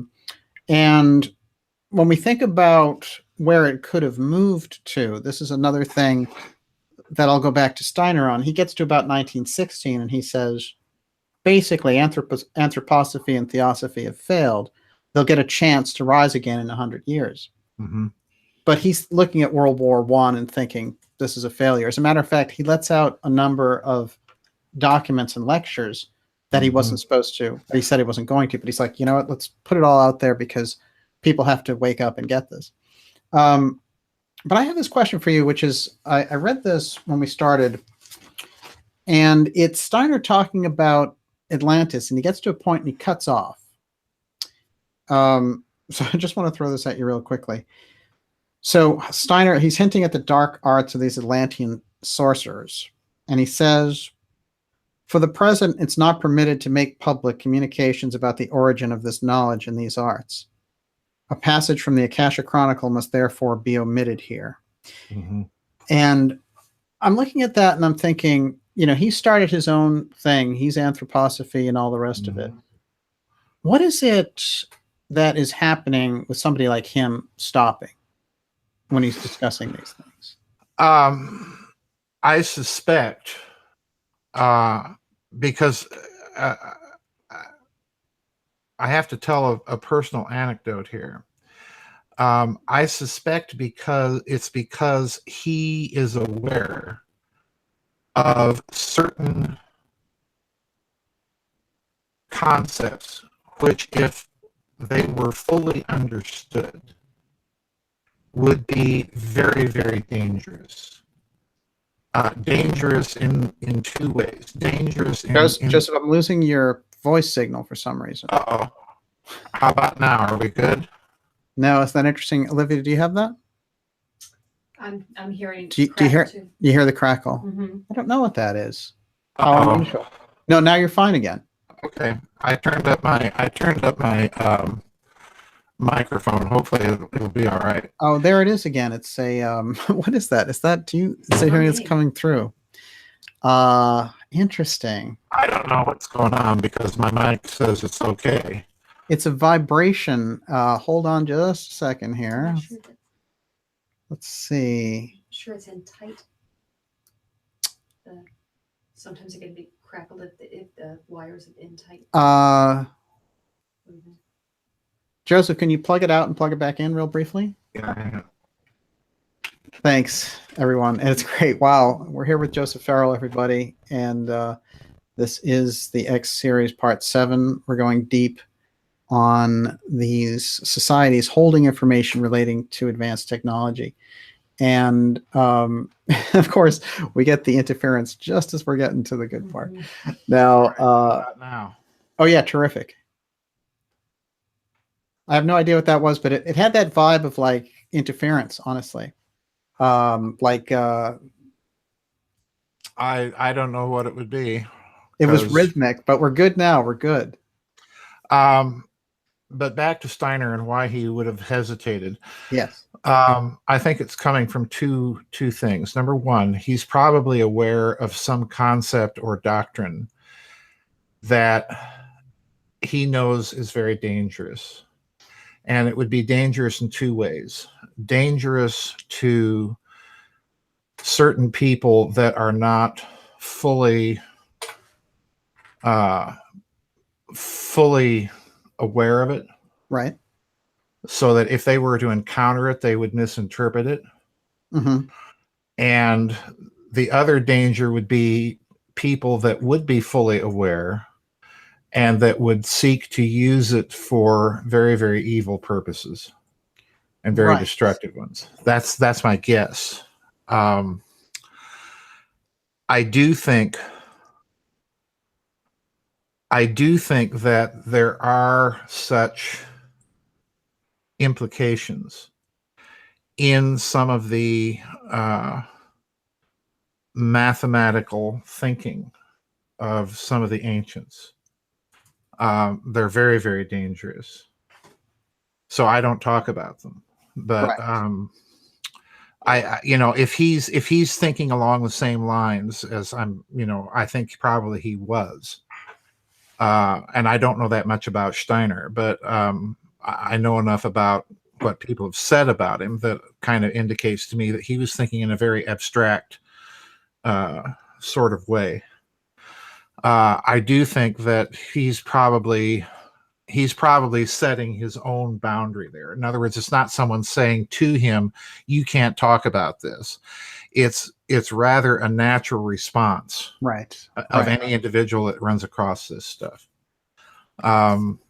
So that's where I think this is coming from. It's his own spirituality that's making him do that. Okay, that's an excellent point, actually, because we have to when we look at mystery schools, there's several levels there. Because, for example, even when we talk about the UFO file stuff now, there's a wall of government secrecy around that stuff. And that relates to corporate and deep state forces. But there's kind of I did a show on John Keeley and Annie Besant and how she made great pains to hide his technology and make sure it wasn't gobbled up, basically. And again, we have that kind of mystery school, public mystery school in this case, reaching in and trying to prevent the public. And in fact, she says this is something that culture can't handle until it upgrades. And I'm thinking about what Steiner's doing, and we have to understand, I think very often when people think of mystery schools or secret societies of any kind, it's, they're going to think evil, basically. But when we understand that there are good secret societies and, less than good, dedicated to a totally different doctrine, then we have to understand the good ones might also adopt a kind of secrecy for different reasons. And so this is the track that I think that gets lost so often, is people say, well, if it was good, it would all be out in the open. And we find with a lot of these more altruistic groups, they get to a point where they say the culture needs to upgrade in order to accept this. So, yeah. I have on my website, in my members area, a webinar on the material studies of Dr. William Tiller. And William Tiller is an interesting fellow because if you read him, it's almost like reading a theosophist or an anthroposophist.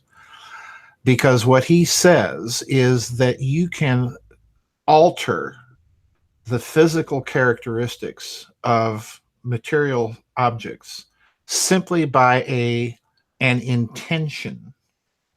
Wow. Yeah. And he's documented this. This is not something that he's just made up and put out there. He's done the studies and he's documented this. For example, he has had people agree on the intention to raise or lower the pH levels, the acidity in organic materials, to raise or lower the gestation periods of fruit flies, to alter the lattice properties of metals. And this, this is huge, because if you can do that, then let's go back to quantum mechanics. That means that this observer principle is not simply limited to small quantum effects. Right. It actually has a potential cosmological implication. Mm-hmm. And that, you talk about dangerous in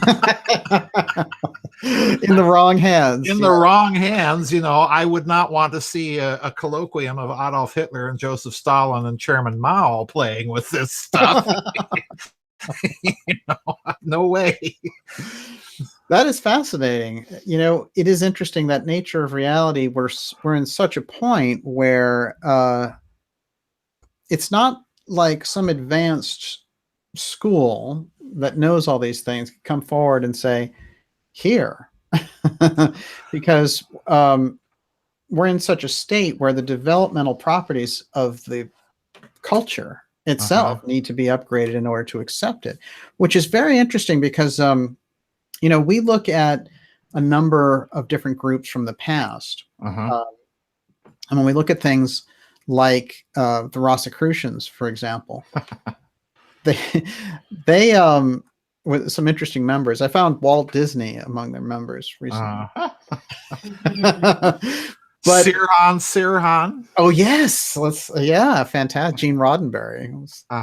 But one of the things about the Rosicrucians, which is fascinating, is they're kind of saying, well, you know what? It's the 16th century and it's time everybody knew. They're coming out, they're saying, we've been a mystery school for over a couple of thousand years, and now here we are. And you have people like Robert Flood in England, very famous occultist, looking for them. Bacon, who thinks, well, they probably don't exist, so we'll just start one anyway. Right. Yeah. I'll tell you what my suspicion is. I've studied this stuff for a long time. My suspicion is that they are, and I'm going back now to let me find that book. Yes.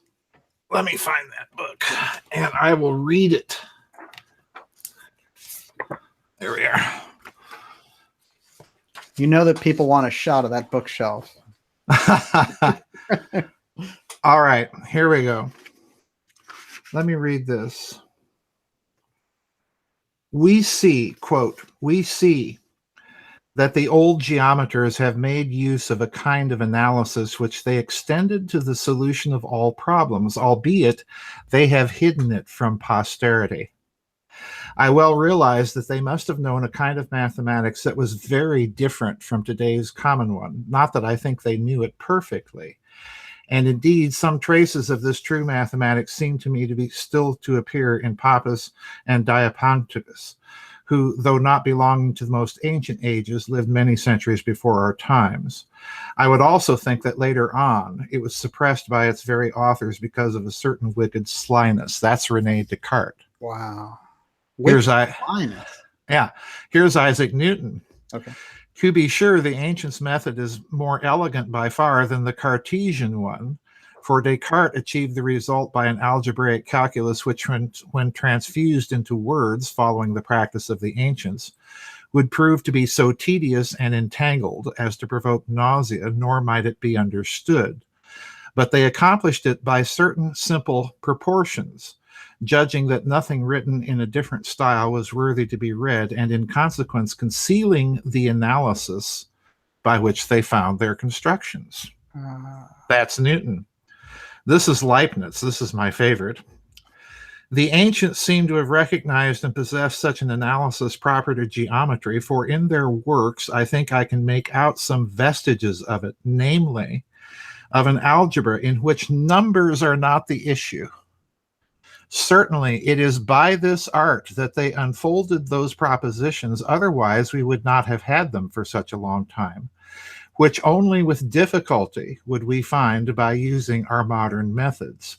I think I have attained and discovered the foundation and first lineaments of this art, with which, once we have found the right symbols and established some principles, we can obtain everything else, listen carefully, by an imitation of calculating, and with no need to follow the lines with our imagination. That's yeah.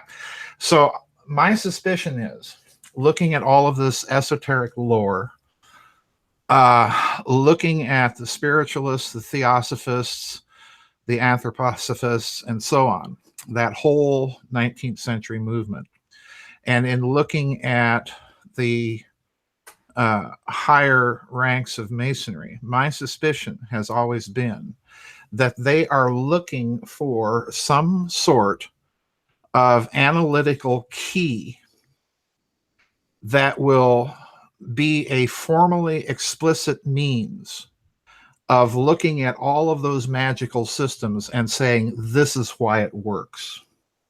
Right. Yeah. Yeah. Yeah. Wow. And this key idea, I think, is absolutely fascinating, too. It's interesting because those 19th century movements, we have over and over again the idea of schools. Mm-hmm. Yes. And the idea of secret teachings in schools, and very often, I'd say 90% of the time, masters. Yes. So this is fascinating to me, because when we would look around now in the 21st century, in this kind of high-tech reality, if you could call it that, this idea of secret schools and masters seems further away from us than it would, say, at the turn of the 19th into the 20th century. Yes. But even then, it was kind of a fantastic idea. Yes.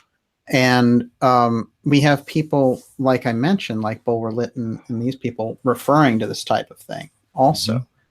Mm-hmm. But what is that strata there? That seems to me to be the tail end of a whole move by some part of these mystery schools to release information out to the public and see what happens. Yes.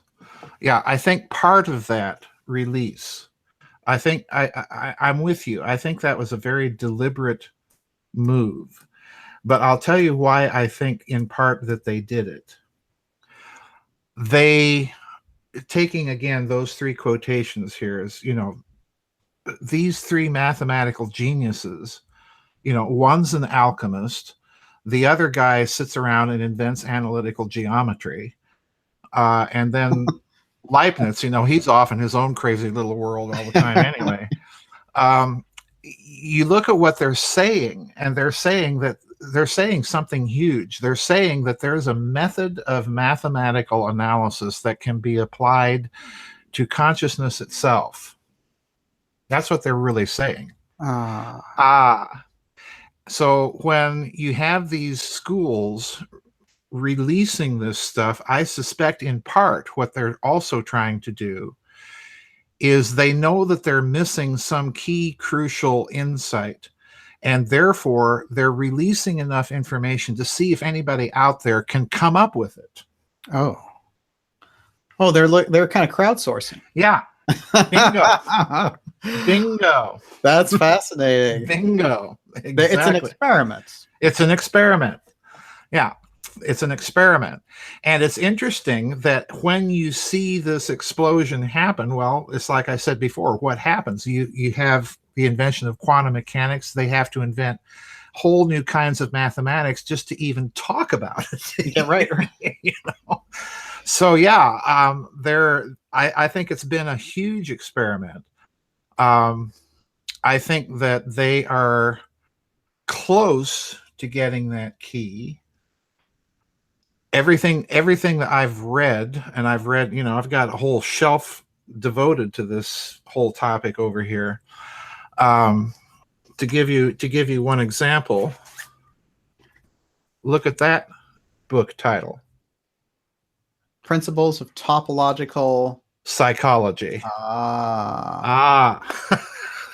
I know topological metaphor. Topological metaphor. That's your key teaching.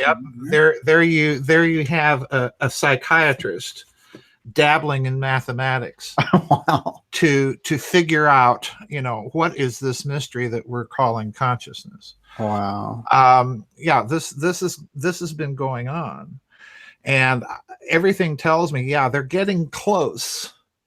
They're getting very close. They're lacking one particular insight, I think, and that's the key that they've been looking for to turn this whole thing. William Tiller and his work, again, if you're members of my website, go in and look at that Tiller webinar, because you'll be blown away at what he did.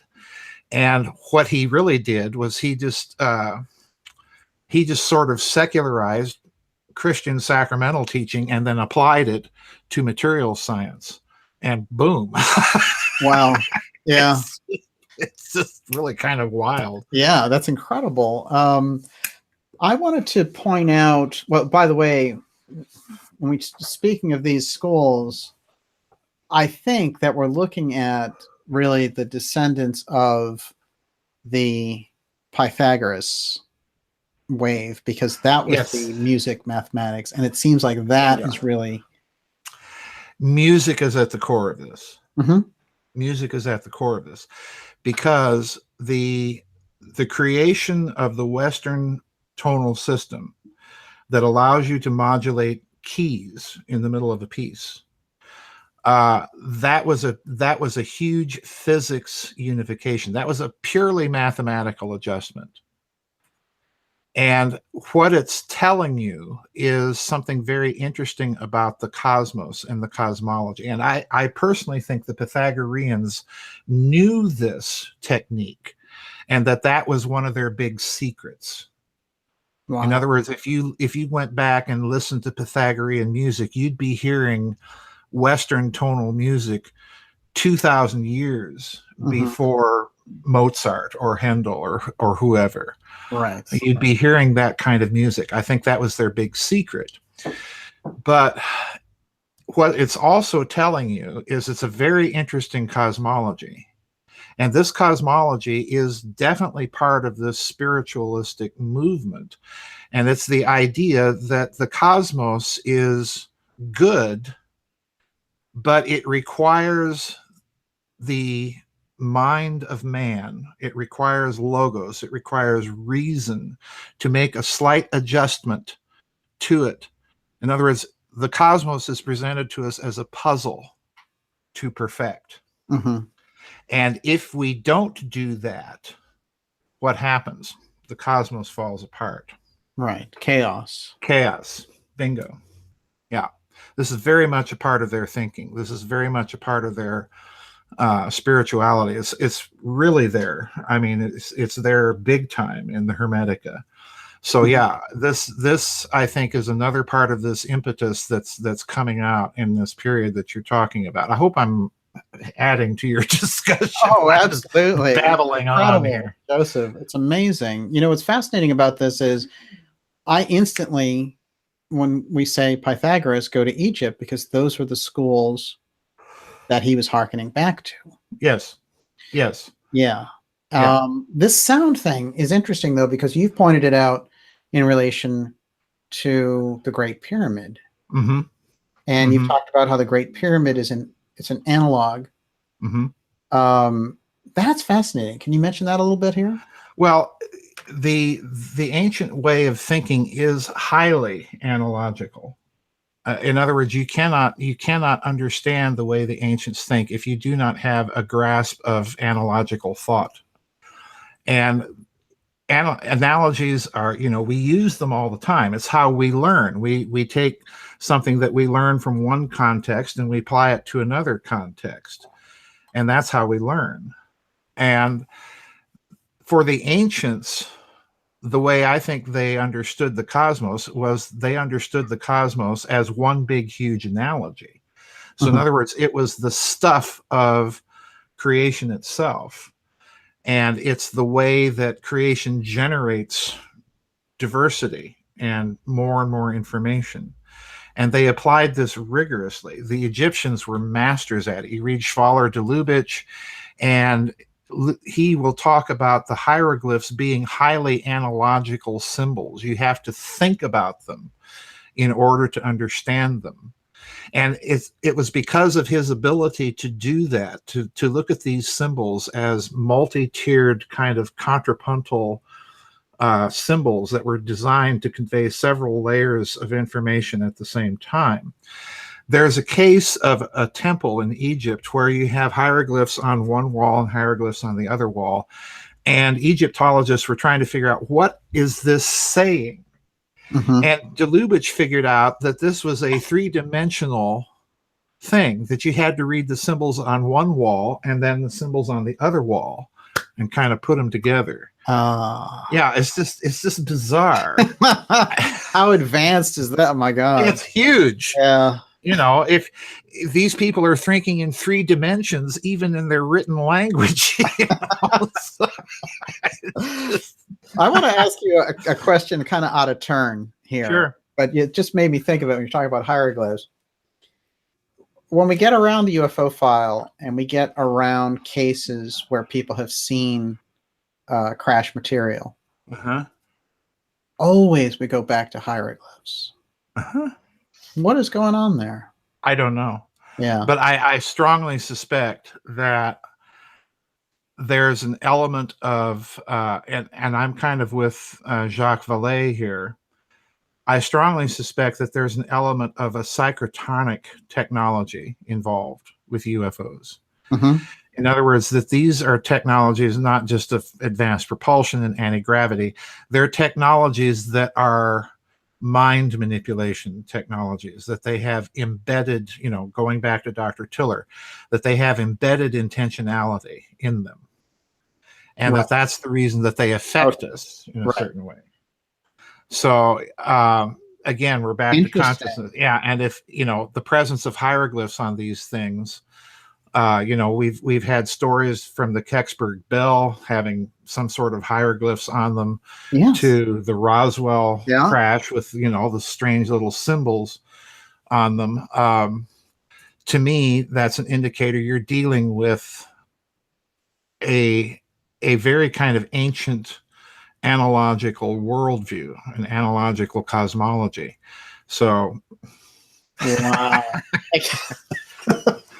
Wait, well, the implications of that are pretty huge. It's the old ancient advanced thing. Yep.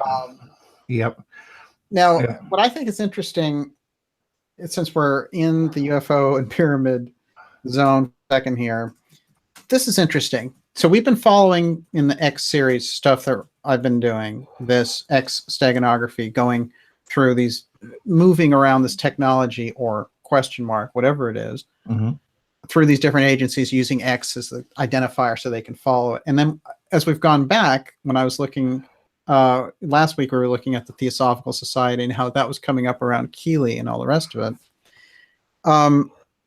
But what's interesting is the pyramids and Egypt and what we were speaking of there with Pythagoras, the steganography is basically, that's the order of the day. The whole thing is steganography.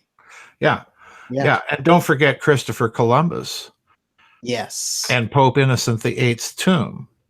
Okay. How does Christopher Columbus sign his signature on the Pope's tomb? Well, he's got that X, really hooked X right on the Pope's tomb. Yes. We talked about that, and before I was even doing the X series. What does that signify to you? I think that if you take your idea that there is a steganography involved with these mystery schools, that you could probably press it back in history quite a ways. Yeah. Quite a ways.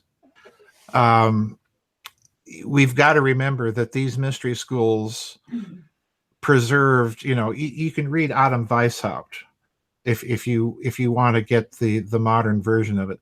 But here's a guy that's collecting methods of copying wax seals and invisible inks and Right, yeah, right. the whole 9 yards. So yeah, he's interested in encoding things, steganography, putting it out in the open, so that you can look at a symbol and say, aha, that's a brother lodge there, Right. and that's not over there. That's exactly what I think is going on, and I think it's very old. Yes. Very old. Very. Yes. That is fascinating. There's a Casey reading regarding the pyramids. Mm-hmm. And they're asking him all about this book that's out at the time, which is kind of like revealing the Great Pyramid. And this guy claims to know the code of it and all the rest. And Casey's response is something like, well, he has the right idea that it can be read, but he hasn't read any of it correctly, or something along that line. And they say to him, well, they ask him a series of questions. Well, how could you read what's going on in the pyramid, And he talks about everything from how the Grand Gallery is designed, and even down to the type of stone. But he said that if you could read it, that you could basically, it's telling you future events down to the names of the people involved in major future events and the streets that they would live on. Mm-hmm. Mm-hmm. That's pretty specific. It's pretty specific. You get other versions of that idea that the pyramid is a kind of a Bible prophecy in stone. Most of those readings are based on a dispensationalist theology, which again is, problematic to me. However, if you look at the idea that these things, particularly the Great Pyramid, is a resonator, well, what's it resonating? Well, in my view, it's resonating local space-time. It's resonating the structure of local space-time. And if that's the case, it stands to reason then that it would have properties that look like they're referring to future things. Because if you do the mathematics of positions of planets and so on, you can predict where they are, and that's going to be entombed or enshrined, if you will, in the pyramid structure itself. Right. So to me, it's a resonating capacity that you're dealing with there. And that, to me, that's just another indicator that this was some big, huge machine of some sort designed to resonate local space-time. That's saying quite a lot. I know that's a bizarre hypothesis. I know that people hate it, but I'm sticking with it. By well, God. you have the series, the Giza Death Star book series, which is the most compelling stuff anywhere. But fundamentally, there's one thing that's interesting about it all, which is this resonance thing and this idea of sound as a creative tool or a destructive tool would go a great distance to explain how the pyramids were made in the first place. Yeah, absolutely. The Egyptians talk about priests levitating things with stone or with sound. You've got Tibetan Buddhist monks that say the same thing. So that tradition of sonic levitation is all over. Tesla, talking about his electroacoustical waves in the medium. Again, what he's really saying, the way you read him, if you read him carefully, is he's saying that there's a form of electricity that is really nothing but sound. It's a very, very high frequency sound. So, it's not a Hertz wave. It's a compression and rarefaction in the medium. It's a longitudinal wave, which, again, Tesla being Tesla, he's about the only one saying that out there. Right. Or who understands it. Or who understands it, yes. That's the other problem. You really made me just think of something, which is fascinating, and it goes back to Steiner again. He's saying, as we progress, the next root race, that the act of creation will be through our vocal cords. And he says the first indication is that men, when they hit about 13, the voice changes. Mm-hmm. And he is reflecting that this reproduction Mm-hmm. you will speak things into creation, and he's moving into the whole sexual reproduction will become a thing of the past man. Now, a lot of these guys, including Gurdjieff, the Casey work, Steiner, they all talk about a period 200,000 years ago where there's the unisex. Mm-hmm. And now here's Steiner saying, well, the next leap is your throat becomes the creator. You're the sound that you make. What do you think of that in light of this? Given what I've read of Dr. Tiller's research in the alteration of material properties simply by an intention to do so. Right. That intention, if you read what he says, that intention has to be spoken. Oh. It has to be spoken. It has to be agreed upon and then spoken. Which I find very interesting because, again, that's a very ancient doctrine. You have it in the doctrine of the Christian sacraments. You have to speak certain words in order for the sacrament to be effective. You have the same thing in ancient Hinduism. You have the idea of Om, of the primordial syllable. In Freemasonry, you have the idea of the lost chord, some sort of harmonic that is the fundamental chord of all other chords, speaking musically. So in other words, again, you have this idea of sound. You have an idea of sound in some of the ancient Egyptian Edfu texts, the primordial sound. So is that other one kind of like the cracks in the keyboard idea? Sure. Okay. Yeah. Keyboard, that's a whole other thing. I know. Well, no, it's germane to this because, there is a doctrine in the Baroque era of music. Why does that music do certain things? Well, it's because it's formula music. It's like film music. You do certain things to convey certain emotional passions that are universal to human nature.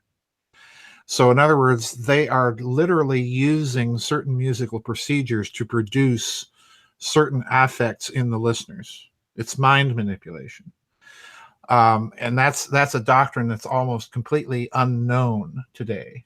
Wow. But it was very much a part of the thinking of, Bach, Palestrina, people like that.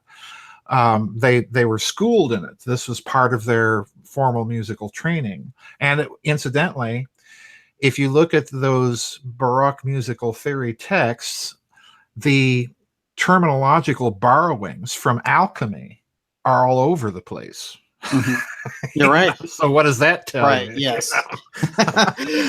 You opened up alchemy there. Wow. Yeah, well, yeah, it's all related. All of this whole Hermetic impulse that begins with the Renaissance, people just don't understand how the profound effect it has had just across the board. The sciences, the arts, you name it, it's there. It's huge. Yeah. And it's all dealing with the science of consciousness. So I don't think this idea is far off at all. Mm-hmm. That they will get to a state where they understand the effect of consciousness on the material world, where you can literally do these sorts of things. Mm-hmm. I think in fact they've been running experiments in this sort of stuff. Yeah, Mandela effect. Right, exactly. Yeah. Interesting. That is, if we can make you observe something and see it differently, then we change the medium. Yeah, will it have? Yeah, precisely. Will it have a cosmological effect? Wow. Yeah, that's incredible. And here's the problem: if you create different perceptions or different perceptions of timelines, what are you creating? Well, you're creating chaos. Yes. Yeah, no question about it. Even in the few instances where they've really done it in a bold way. Because I know that there's about 100 examples that are as fake as you can get, but there are those real ones. We have seen that Mandela effect in play, and we know that somebody was trying something out there. There's no question. Oh yeah, absolutely. I think they're doing macrocosmological consciousness observer experiments. Wow. That's what I think they're doing. Yeah. That should make everybody a little nervous. Well, Yeah. just to follow Tiller for a minute, why and these traditions, and the traditions no doubt have been there about you need to say it, and that's the way. Even in prayers and all the rest of it, right? It has to be said. You have to be able to speak it forth. Why? Why couldn't I just think it? You know, I'm devotional. I'm thinking it, and that's it. I think it's because fundamentally human beings are both physical and spiritual beings. So in other words, to merely think something doesn't engage our whole being. So in other words, it doesn't have the same cohering effect in creating a field of information as it would if you are agreed in speaking things into a field of information. I see. I could go on and on, but let's look at one example of speaking things into a field of information. Okay. Look at churches. Churches are built, most of the churches in Europe are built on old pagan sites, or they're built on certain nodal points or ley lines and so on and so forth. Well, what do you have in churches? You've got organs. Right. And what do organs do? Well, organs are unusual musical instruments in the sense that you're sitting inside the instrument soundboard. Right. A grand piano, you're sitting outside the soundboard. Listening to a violin, you're sitting outside the soundboard. In a church, you're sitting inside the instrument because the instrument's the building. Right. So what are you doing? You're resonating stuff in the building, and that in turn is resonating it into the earth itself. Okay.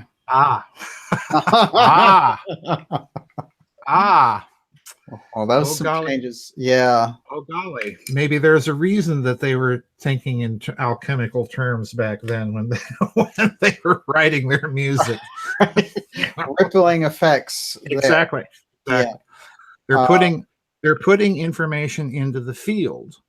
And again, I think this is simply coming out of the constitution of humanity itself. We're spiritual and we're material beings. So in order to affect the field, we have to be both consciously involved in the intention, and we have to be physically putting that intention out there with our speech or artistic creation or whatever it is that we're doing. Wow. So it's a kind of very high magic.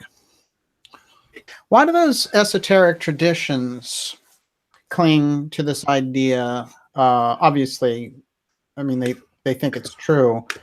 How valid do you think the idea is of this unisex character? They clock it, usually I find it around 200,000 BC, when they said the sexes split.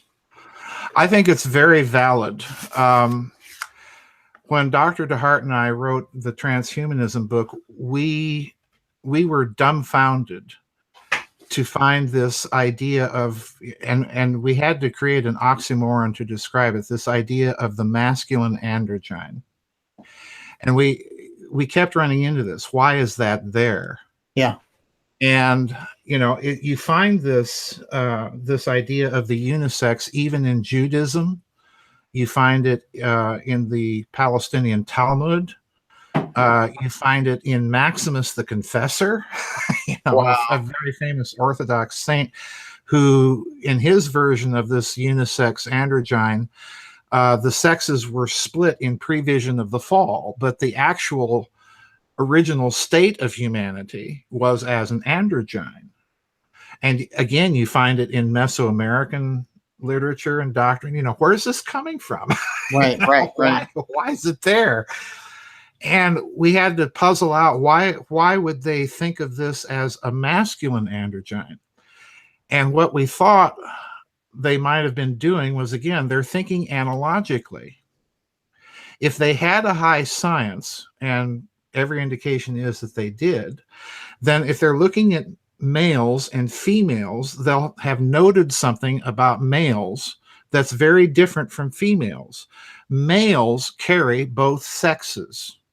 It's the male that's the determiner of the sex of offspring. Females don't. And we thought, well, if that's the way they're thinking, if they're looking at things analogically, then if they've got this idea of an androgyne, they're projecting this genetic sexual determiner at large onto the cosmos. And we ran into this from China to Mesopotamia to Mesoamerica. It was all over the place. Yeah. And that was the only thing that we could think of that they may have been thinking, trying to reverse engineer whatever thought process is going on in their head. Part of it was musical too, because they also looked at masculinity and femininity. The feminine always reproduced the octave of a note. So in other words, their thinking was that the octave was the feminine principle in music. All the notes in between the octave, the diversification, the distinguishing, that was the masculine principle. So it's, it's there even in the way they thought about music. Interesting. That somehow the masculine is the differentiating function in the cosmos. Very weird stuff. Very weird stuff. Well, it's interesting because we see such a mutation of that now, because when you look at it in ancient times, the top of that tree of life is an androgyne figure, right? He's the ultimate. Yes. Or it's the ultimate. For it, yeah. Yeah. Whatever. But it is a masculine androgyne. There's no getting around it. This is what they were thinking. And the only thing that we could come up with was, why were they thinking that? Well, they had to have been thinking of it in terms of genetics. That the human male is the sexual differentiator in procreation.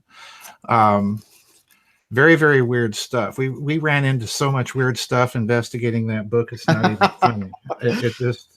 It just boggles our mind. And half of it we didn't even write about because it was just I want to read that book. I haven't read that one yet. But what I find is so interesting when we've talked about it is there's that whole transhumanist movement now. But it's almost like a warped version of this thing. It's back then in alchemy and all the rest of it, you're thinking, I have to earn these levels so I can climb up the next branch of the tree of life, and when I get to the top, there I am. Right. And there's this weird thing going on where they're like, and there's even a warning about it in religious texts and in esoteric texts that says people who climb up some other way. Yes. And so now we have this thing about people climbing up some other way by projecting. Okay, you've got a real kind of hardcore scientific guy who wants to merge with technology. That's Kurzweil. He's a good example. But we know quite a few of them now. And they just want to get to that level. They want to be at that top without actually achieving it. They don't want to kind of go through the steps of spiritual development to do it. Right. We looked at transhumanism as basically a recasting of this whole alchemical doctrine of androgynous man, then you have mineral man, vegetable man, and then animal man, which is in esoteric thinking is where the sexes are actually split. Okay. So you've got basically an androgynous principle in those first three stages. Well, look at what transhumanism is doing.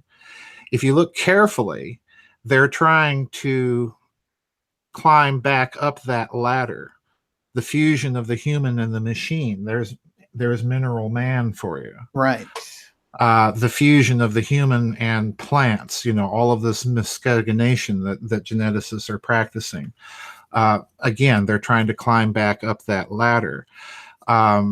This current move to, deal with gender as if it's the same thing as sex and that you can define things by language alone. Right.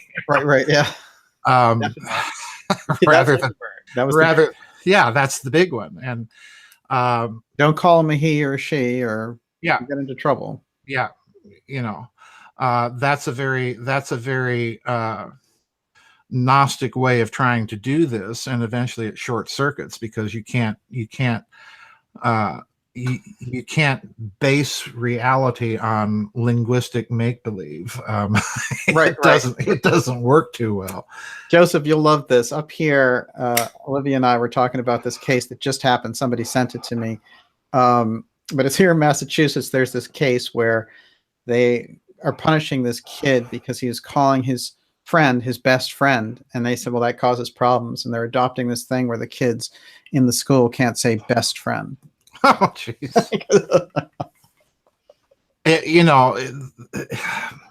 Yeah, this is not a path to having a society that's functional. Yeah, right.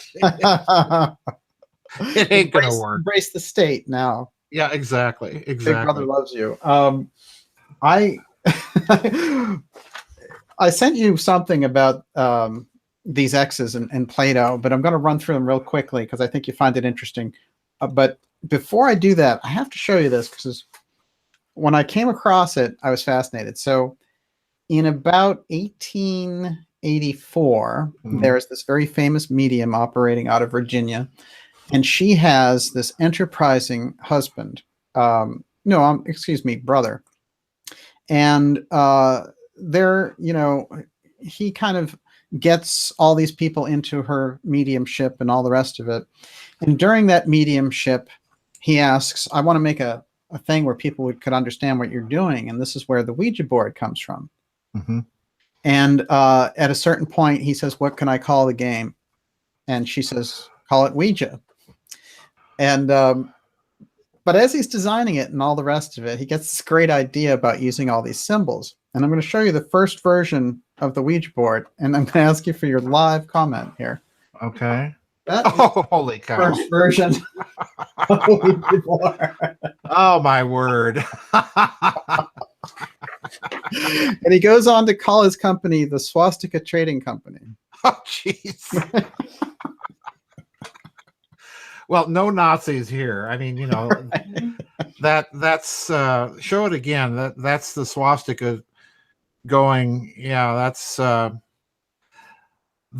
going counterclockwise. That's supposed to be a symbol of blessing, good fortune, and all of that good stuff. Wow. Wow. I thought you'd appreciate that. When I came across it, I was like, because here we go with the spiritualism, which we know so much of the theosophical and anthroposophical work was pilfered by these German mystical groups also. Yes. And misappropriated many of the themes. Oh, totally. Really bad misappropriation. Guido von List and Lanz von Liebenfels and Baron Sabotendorf and all of these people that took all of that theosophical teaching and just mangled it hopelessly. How can I read this and make Aryans superior? No. Yes, yeah, exactly. I find it interesting when a lot of the journals that are kind of like academic journals looking back, because I review everything on every side of the fence. And when they're looking back on theosophy, they're saying, oh, but we can see how dangerous these movements are because look at how her ideas were misappropriated by the Nazis, Well, what about Bulwer Lytton? I mean, they pilfered his ideas too. What are you going to do? Stop writing sci-fi novels? Yeah, they did. The will to power will distort and twist anything. Yes. It's a hallmark of all sorts of Gnostic movements that have the will to power. They'll latch on to anything. Think of Marx and Hegel. Marx latches on to Hegel and just utterly garbles the whole thing.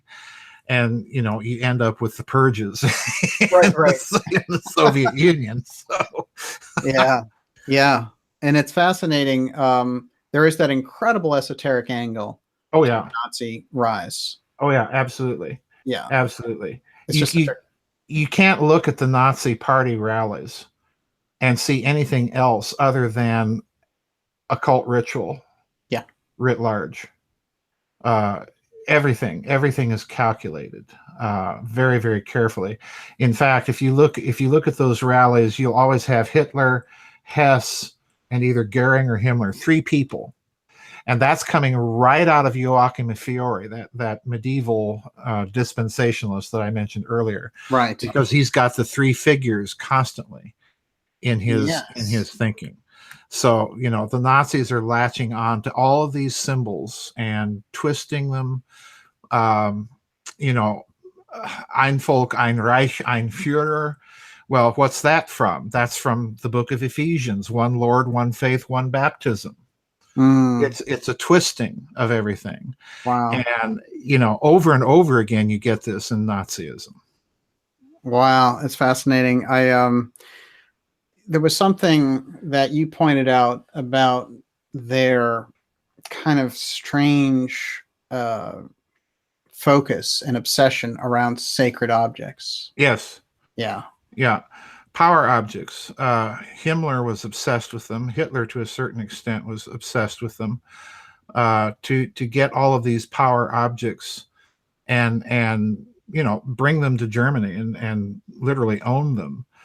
I even think that there may have been a possibility, had Hitler won the war, of him being crowned Kaiser, of a revivified Holy Roman Empire, because they were collecting all of the imperial regalia. Amazing.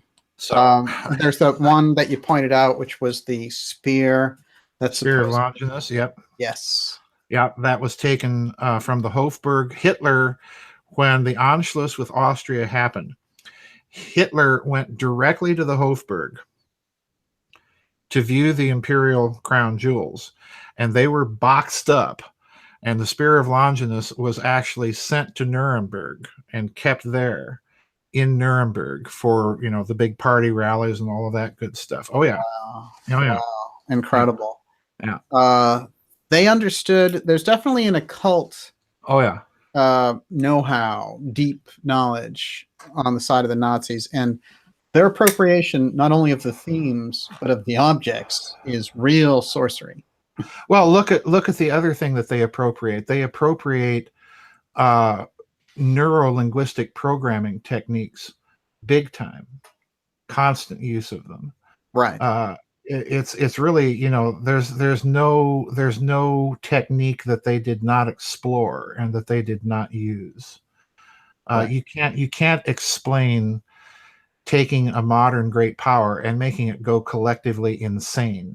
Yeah. Without having an understanding of their use of these types of techniques, because it's everywhere. It's absolutely everywhere. Just look at Hitler's gestures alone sometime when he's speaking. Yeah. You'll see this ancient occult technique of Sprachlogik, using gestures to punctuate particular parts of speech. And some of the gestures are very chilling, very, very chilling. Mm-hmm.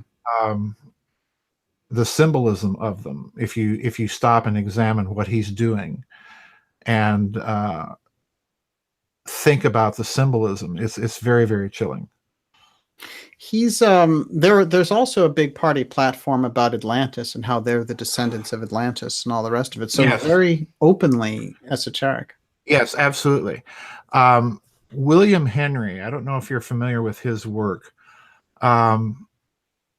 I like William's work because he's very familiar with the occult. He wrote a book years ago called 1 Foot in Atlantis.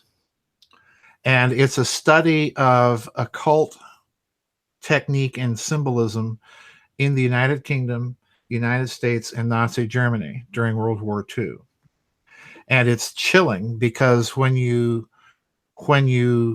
look at what he says about Nazi Germany, he's making it very clear that you have here a great power that is dedicated consciously to revivifying Atlantis in modern times. Mm-hmm. And, look at the Ahnenerbe and their collection of occult objects and study of occult lore and doctrine and so on and so forth. It's very, very clear that this is what they're up to. It's fascinating because it's like the exact opposite of what these schools like Yes.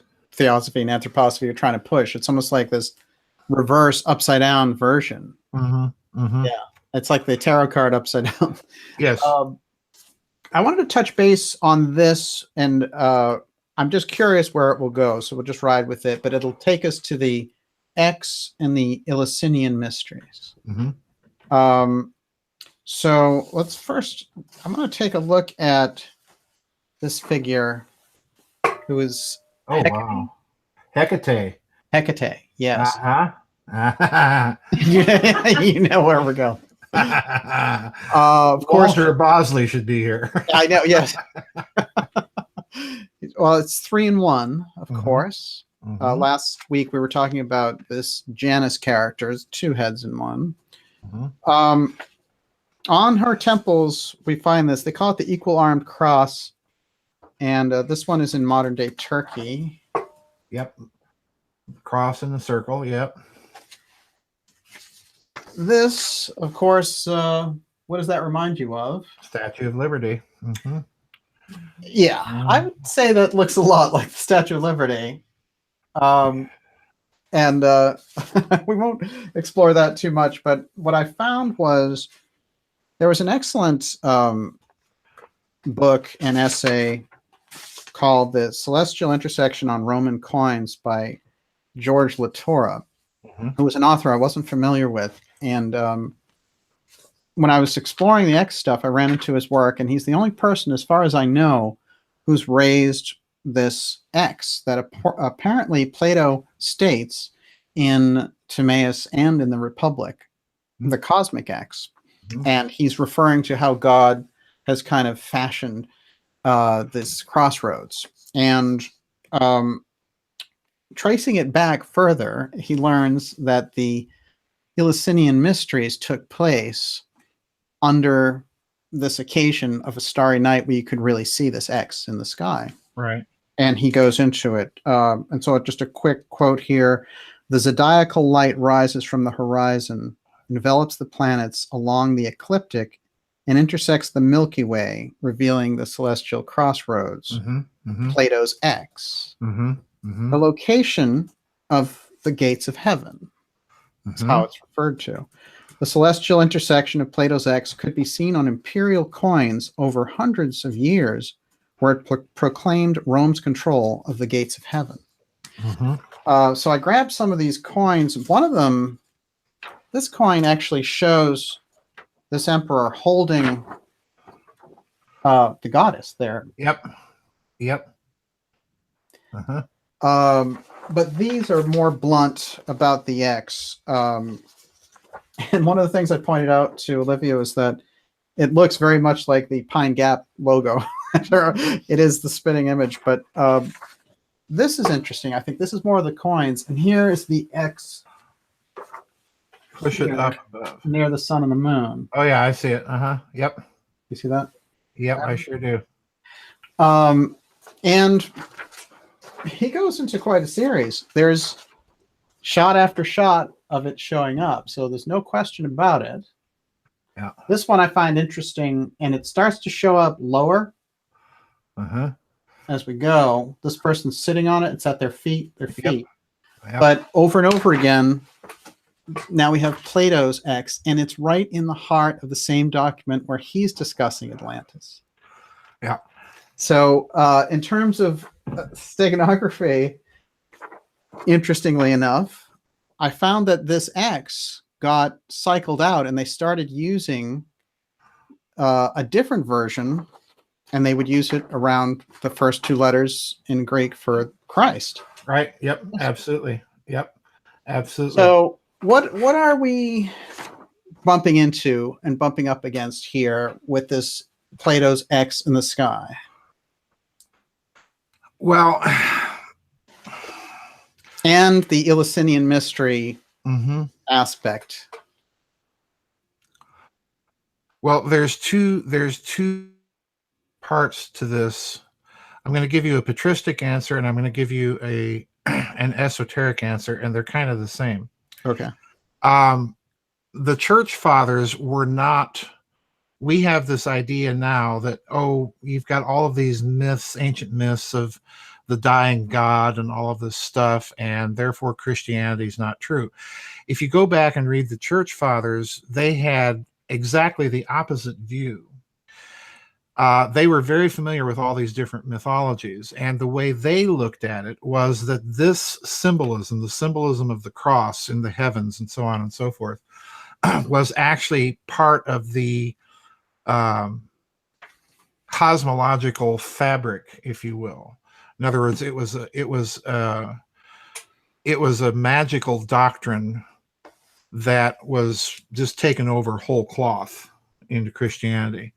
Right. the lamb that was slain before the foundation of the world, to give the biblical reference. I suspect that if you push back behind Plato, and particularly the fact that this is a symbol that occurs in the Timaeus, in the Atlantis dialogue, I suspect that this is a symbolism that's coming from, for whatever reason, pardon me, is coming from that ancient high civilization. Yeah. There was some sort of a scientific basis for this, that they understood certain celestial configurations gave an entry into heaven. That is to say, an entry into the understanding of the way the cosmos operated, and therefore, if you understood that, you could manipulate it. So you've got both things going, and it's neither one, I don't think, are really all that contradictory to the other. I think that this is part of the cosmological fabric of reality. It's part of their analogical way of thinking that's manifesting itself again, and they're quick to point out the way that the ancient mind would think. If they saw a symbol here and they saw a symbol there, and it was the same symbol, then it had to have, particularly if it was in cultures or contexts that were far removed from each other, it had to have some sort of beginning in a cosmological phenomenon. That's just kind of the way they think. Right. Which, again, I think it's a way of thinking that's innate to humans. It's the way we think about everything. Right. Right. Really get right down to it. So I don't, I've never had difficulties with these ancient doctrines. I really haven't. I think they're much more sophisticated than we give them credit for. I hope that's making some sort of sense. It does. Yeah. And what's interesting is, what I find is that the Eleusinian aspect is interesting, because Hecate shows up there, and absolutely, she's the gatekeeper. She's the gatekeeper. I think you can make a case that she's kind of a reworking of Isis, and Isis's classic portrayal with her finger to her lips.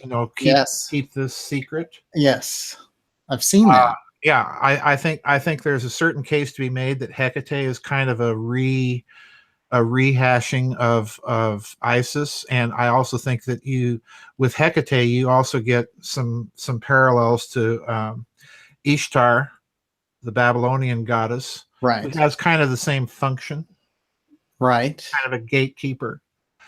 Mother wisdom, Sophia. Keep certain things quiet, keep certain things in your breast, don't talk about certain things. That's a very hermetic idea, that some things are, we talked about this before, that certain things are too dangerous to be talked about openly. Exactly. Wow. There's a lot of symbolism in this, a whole lot of symbolism. I do think ultimately there's a science behind this, why they're concentrating on this. Yeah, absolutely. But what I instantly thought is exactly what you said, which is the Plato's X goes back to Egypt. Yes. Yeah, exactly. It does. And with the Christ, with the borrowing and the portrayal of Christ in the domes of churches, what they're telling you is something very interesting. They're telling you that logos, or reason, or to give it a Latin translation that you sometimes run into, ratio, which is the Latin word for what? Well, it's the Latin word both for reason and for proportion. In other words, they're telling you that this is a mathematical mystery. It's a mathematical reason that you're dealing with. It's a musical harmony that you're dealing with. So again, these are very, very rich symbolisms that carry through for millennia. Yeah. Wow. That is fascinating. It's the musical aspect is huge, and huge, yes. Can you conjure up in your mind the picture of the school of Athens, Raphael's painting? Yeah. Mm-hmm. And here's an interesting thing that on the esoteric side, which is both. Yeah. You're right. The whole painting, pretty much. Yeah. Casey, who are all those other little figures? Yes. What are they doing in here? Some of them are only from the waist down when you get up there. And others reaching up with so many different scenes. It's an incredible. It would take a long time to actually look at it. And embedded in the middle of it, kind of like a director in his own movie, is Raphael. Yes. Yes. It's pretty incredible. Now, here's an interesting kind of trivia about it, which is that both Steiner and Edgar Cayce say that Raphael was John the Baptist previously. Could be. Which is, one of those things that they put out there. I just thought it was interesting that they both connected on the same idea. But interestingly enough, on one of those coins, and on the predominant Roman coins of this X, which is Plato's X, around this world, this globe, there's a figure who looks remarkably, in that painting on the lower level, who looks remarkably like one of those emperors with his foot on the globe, but there's no X. And I went all through that painting just for the heck of it. And the only X in the painting is on Pythagoras and what he's drawing. And I thought, this is interesting if I were to think of it in terms of code, that the X had somehow moved out of this Plato-Roman idea back to Pythagoras. Well, Raphael was well schooled in esoterica. Yeah. So it would not surprise me that he's sending a little message there. Yeah, right. Don't look to Plato. This actually is a little older than that. And of course, Plato's right in the center of the painting. And he's right in the center, doing this, and Aristotle, yeah. And he's got the Timaeus with him. Yep. Atlantis. Gosh, I wonder what Raphael was trying to say. He's trying to tell us something, and Plato's trying to tell us something. In Timaeus. Timaeus is extraordinary. I went back and reviewed it. I hadn't read it in many years. And all of Plato's dialogues are very, very interesting. Do you know what most of them are? No. Get a hold of a couple of books by Professor Ernest McLean. Okay. And there's another one out called The Musical Structure of Plato's Dialogues. Most of his dialogues, if you read them with attention to the mathematics in them, are treatises of music theory. Oh, really? Yes. Wow. And it's interesting, in the Republic, what does he say about Atlantis? Well, Atlantis was based on a base 10 system. Think metric. And it fell apart. Right. But the system that works the best is dodecaphonic, 12. What's our musical system? 12, 12 tone. Dodecaphonic. It's Sumerian. It's sexagesimal. Yeah, right. And that means it's Pythagorean. Right. So, wow. So that's so interesting. Yeah. Well, where we have in the musical scale the half steps. The half step. If you look at the natural harmonic series, I advise people to go watch the first lecture of Leonard Bernstein in 1973 at the Harvard Norton Poetry Lectures, because what he does is he outlines the harmonic series for everybody. And the fifth fundamental, the fifth overtone in the naturally occurring harmonic series, if you use the note C as your fundamental starting point, the fifth overtone in the natural harmonic series is going to be located between the note A and B flat. In other words, it's in the crack. Okay. It's in the crack on the keyboard. Here we are with that. Right. In the crack. Okay. Right. But what happened was you cannot modulate, you cannot change keys in a piece if you use the natural harmonic series. So they simply did a little mathematical adjustment to allow all 12 notes on the keyboard to function in any key so that you didn't have to stop and change and tune the instrument. Okay. Now there's different tuning systems, but I do think if you go back and look at the Pythagoreans and what they said about music, they were very aware of this problem. They called it the comma. It's called the Pythagorean comma. And they were aware enough mathematically, in my opinion, that they probably would have figured out how to make that adjustment so that you could have a well-tempered system. Okay. So I think that was their big secret. One of their big secrets. And Plato's just, putting it all out there for everything. So are you saying that by the time we get to the Western version of treating this, we're actually degrading because we miss? No, I'm not saying that we're degrading anything. What I'm saying is there are people out there that would argue that. I'm saying the exact opposite. I'm saying that given the cosmology that these people are operating with, they're viewing the universe as a puzzle. It's created good, but it takes that last tweaking by logos or ratio or proportion. Okay. To tweak it and make it perfect. I see. So I'm saying the exact opposite of what a lot of modern musical scholars are saying. Okay. I'm saying this was their big secret. And it's very interesting when the Renaissance occurs, what happens to music? You start getting modern sounding Western music. Right. Because all of that Hermetic esoteric doctrine from Pythagoras on forward is now out in the open. So it's changed our music.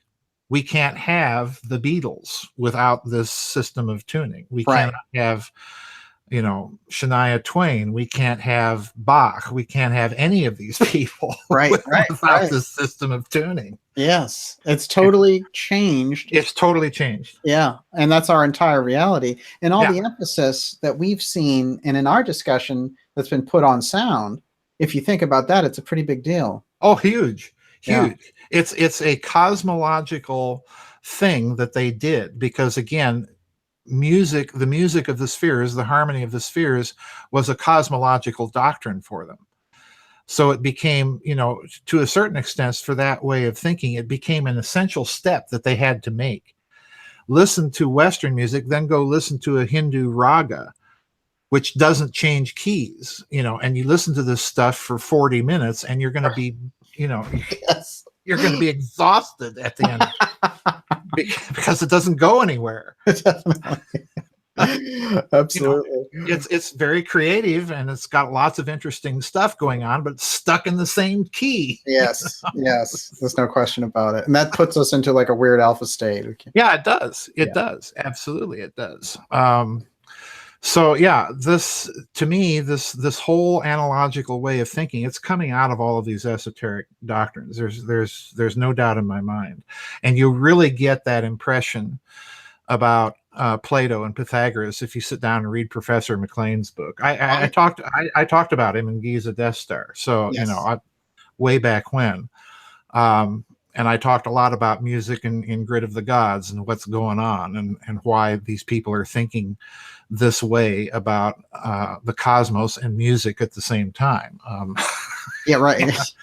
I have not come across an explanation of Timaeus saying it's a musical work. That is absolutely fascinating. Oh, yeah, it is. It is.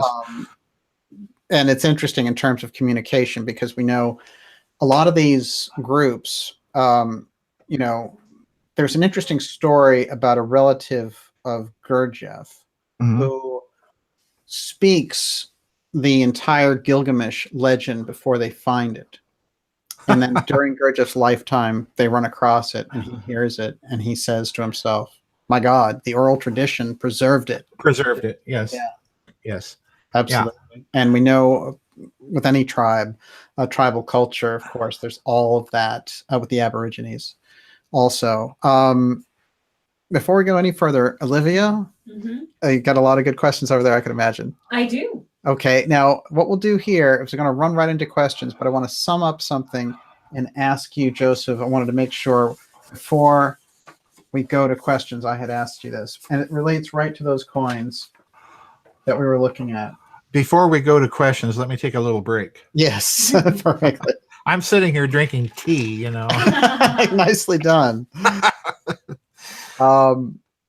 So, well, I'll remind everyone that you're watching Dark Journalists, and we're here with Dr. Joseph Farrell having a fascinating discussion. This is part 7 of the X series, and definitely there's something coming in here, which is, you know, we started so heavily going in with the technological aspect of following the X through these different government agencies, referring strictly to it as an unknown technology or the UFO file moving around. And we saw very compelling things that have come to light now since this. And now we're moving into what the whole of the steganography is. And the question that I'm going to ask Joseph. Joseph, you going to leave now or are you coming back? Okay, yeah, I'll leave now. I'll be right back. Okay, super. And I'm going to get to this question with Joseph, but what we've been talking about and why it's so great to have Joseph here is because when we go into those realms of dealing with the mystery schools, when you're going back in time and the references change and what we might think they're talking about has changed because, you know, we know language changes so much. I was reading a book called The Time Falling Bodies Take to Light. I think it's William Irwin Thompson. And it's a fascinating book. It's got a lot of 60s lingo in it, and the Esalen Institute is in it, and Joan Baez and all these people. But it's a kind of interesting back and forth about that period and people thinking about 60s revolution and all the different things that were available.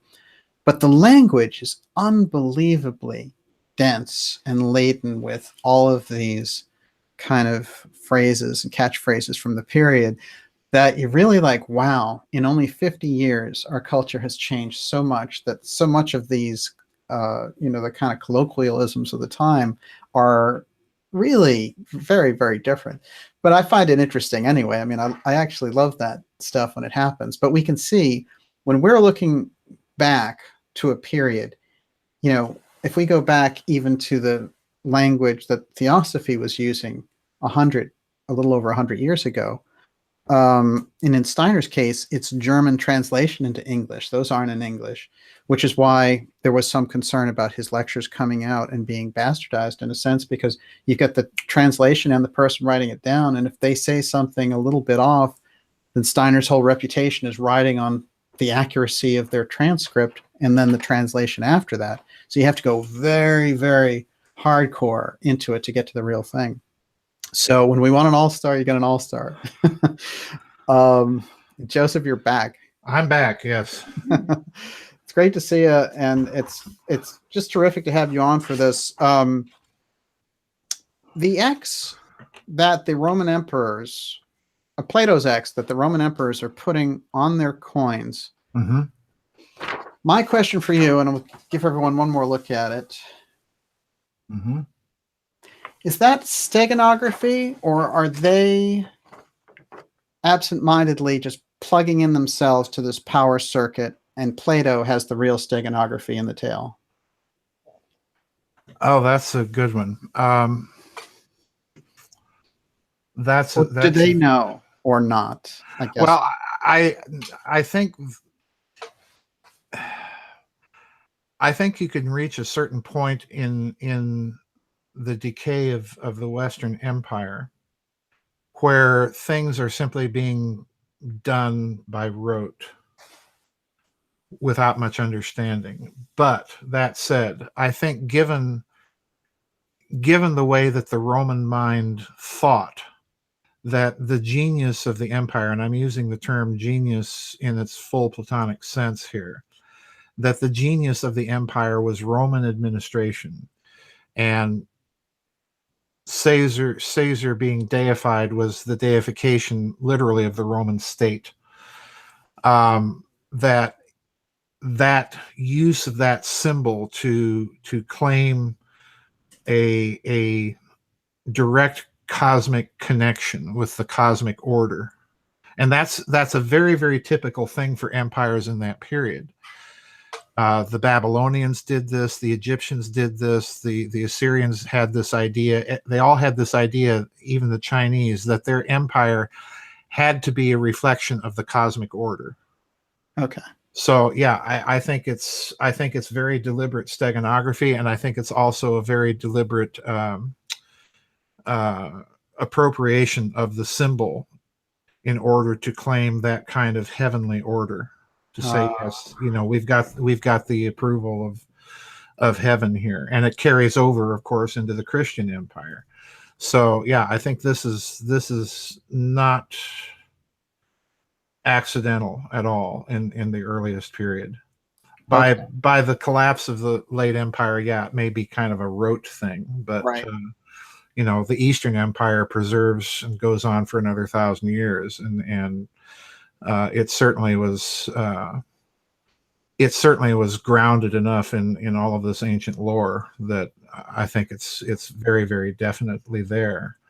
It got to the point in the Eastern Empire that the throne of the emperor was actually for two people, and the emperor sat on the left side, and supposedly the other part of the throne was for Christ himself. So in other words, again, you've got this symbolism. You're claiming the divine order, and that you're the earthly representative of it. Wow. Yeah.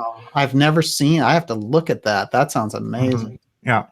Wow. Yeah, it's there. They had a whole elaborate imperial symbolism in the East Roman Empire. That's you find a lot of these symbols being carried over. Lions to the side of the throne, devices to make the throne levitate in front of emissaries, and just all sorts of wild stuff. But yeah, the Caesar becoming a god right before. Yeah, exactly. That's exactly what they're doing. Yeah. Amazing. It reminds me of the Ptolemaic period of Egypt, where even the embalming starts to get bizarre. And when you're looking at it, it's so they've lost whatever it was, and the buildings become bizarre. The dress is like, what's going on? And the language is confused. I mean, it is fascinating when things degenerate. No question about it. I am going to turn it over to Olivia, who's been very patient. Here we go. Right, so a lot of the chat members know that I have been coughing. I've been trying to hide that, so I apologize. No, if I've you're been a little compromised tonight. What? You're fine. Well, I'm going to have another cigarette and probably join you in the coughing. All right. So I want to leap into the first question, which is really about the Ascended Master. Oh, I like that. And throwing it out to you and to Joseph and what you think of them. Isn't that interesting? I would love to hear Joseph's take on that. Ascended Masters, explain. What are the Ascended Masters? Do you think they're real? Let's start with that. You'd have to tell me more about what you're referring to. Oh, okay. Well, the Ascended Masters is kind of something that came up through Theosophy, but largely Saint Germain and Lord Maria and all these different masters would appear to people, and they guided Blavatsky, and they guided these numbers, and Alcott met with the masters, and they produced these incredible paintings of them because they could materialize these letters, like the Mahatma letters and all the rest of it. So the Ascended Masters, that's kind of a good snapshot of them. They show up in other traditions. The Ascended Masters come up in the Great White Brotherhood, for example, and often Saint Germain is in there kind of leading the way. Well, I don't know enough about the doctrine or Theosophy to comment, other than my guess is that with a lot of these mystery schools, you've got to have some sort of, to my way of thinking, you have to have some sort of spiritual connection with something or somebody else out there to be coming up with some of this stuff. Now, Yes. you know, whatever they're in contact with, are they in contact with angels, demons, you know, disembodied? Who knows? I don't know. Right. But the way I'm looking at it, there's too much spiritual content going on here for me to write off just to a bunch of people sitting around, you know, thinking up doctrines. Right. Yeah. Yeah. The secret doctrine kind of blows that away right there. Yeah. I don't get that impression from a lot of this stuff that these people are just dreaming these things up. I do get that impression, however, when I turn to people like Guido von List or Lance von Liebenfels, these people that are taking theosophical doctrine and twisting it. Yes. I do get the impression that these people are just literally in the business of conjuring their own doctrines and, you know, selling their own books and creating their own movement. Well, I think von List actually was trying to make Ariosophy, because it sounds like anthroposophy, so right. that, you know, people would associate his weird Ariosophy thing with that, which is totally different. Right. Go ahead. I don't rule out the spiritual thing. I mean, you know, the story is that even Napoleon had some sort of spiritual experience at Giza inside the Great Pyramid, you know, and this is like the last guy in the world that you would think of having any sort of spiritual experience. but you know, nonetheless, it's there. They're out there operating on a different level. Yeah. And one thing I would say about this that's kind of fascinating, drawing off Steiner, referring to Blavatsky, who he had a lot of respect for, but also saw that people kind of monkeyed with her perceptions. He said that at a certain point that she, understanding many of these esoteric brotherhoods, went to them and said, I want to join. And they said, you're a woman, no way. Mm-hmm. And she said, if you don't, and this is in America, and they were associated, according to him, with political groups in America. Mm-hmm. And that she said, if you don't, I'm going to this school in Paris who will accept me, and I'll divulge all your secrets because I know them. Mm-hmm. And that they decided as a group to put her in an occult imprisonment, where formerly she had a clear vision dealing with these masters and everything else. And now they could actually precipitate these thought forms to look like the same people she was dealing with. So she was getting conflicting advice. And interestingly enough, her work, if you track it after a certain period, from 1875 to Isis Unveiled, and then the later books get a little more confused. It's a very interesting thing that he's talking about there. But that's pretty out there too. It's pretty wild to think of them collectively putting her in this state. I don't think it's all that wild, because you hear in some schools of remote viewing this idea of remote influencing. Okay. So yeah. I can really I can see them doing something like that with her, particularly in this country. Right. You know, who's this upstart Russian lady? You know, right. Yeah, right. Good point. She's a foreigner. She's a foreigner, exactly. And Russian, you know, that's even worse. It's funny how much of an answer how they've sparked by saying ascended masters. But of course, Elizabeth Clare Prophet comes to mind. Mm-hmm. And her whole thing was about the Book of Enoch, and Saint Germain was there, and she has the Universalist Church. And that whole thing is all ascended masters, but it's borrowed from Theosophy 100 years earlier. Mm-hmm. So it's very unusual. So many things have been, you know, I found out recently that she did all of her education in Boston. And it's so interesting how many things are popping up in Boston the more I research it. Gee, I never knew it was such a fascinating town. All right, Olivia, you're up. Since we might have a limited time, I'm going to go for the questions I want to ask. Yes. And I want to ask about Oak Island. Oak Island, isn't that interesting? So Giovanni Delgado says Oak Island has hieroglyphs discovered buried 200 feet deep, and something about a hooked X. Uh-huh. And Joseph, you and I had one of the most fascinating conversations in history about Oak Island, and I didn't even scratch the surface with you. Tell me, what are you thinking about Oak Island? I do think something was there. Yeah. I do think the Templar connection is very clear. The hooked X thing, I think, is, Scott Wolter has done yeoman's work on that particular steganography phenomenon, and I do think that it's a steganography phenomenon. Yeah. What fascinates me about Oak Island is all the people that have gone there attempting to look, even Franklin Roosevelt. Yeah, right. FDR himself. Yeah, FDR, what's he doing in the middle of all of this? The mind boggles when you stop and think about all of the people that have tried to find something at Oak Island.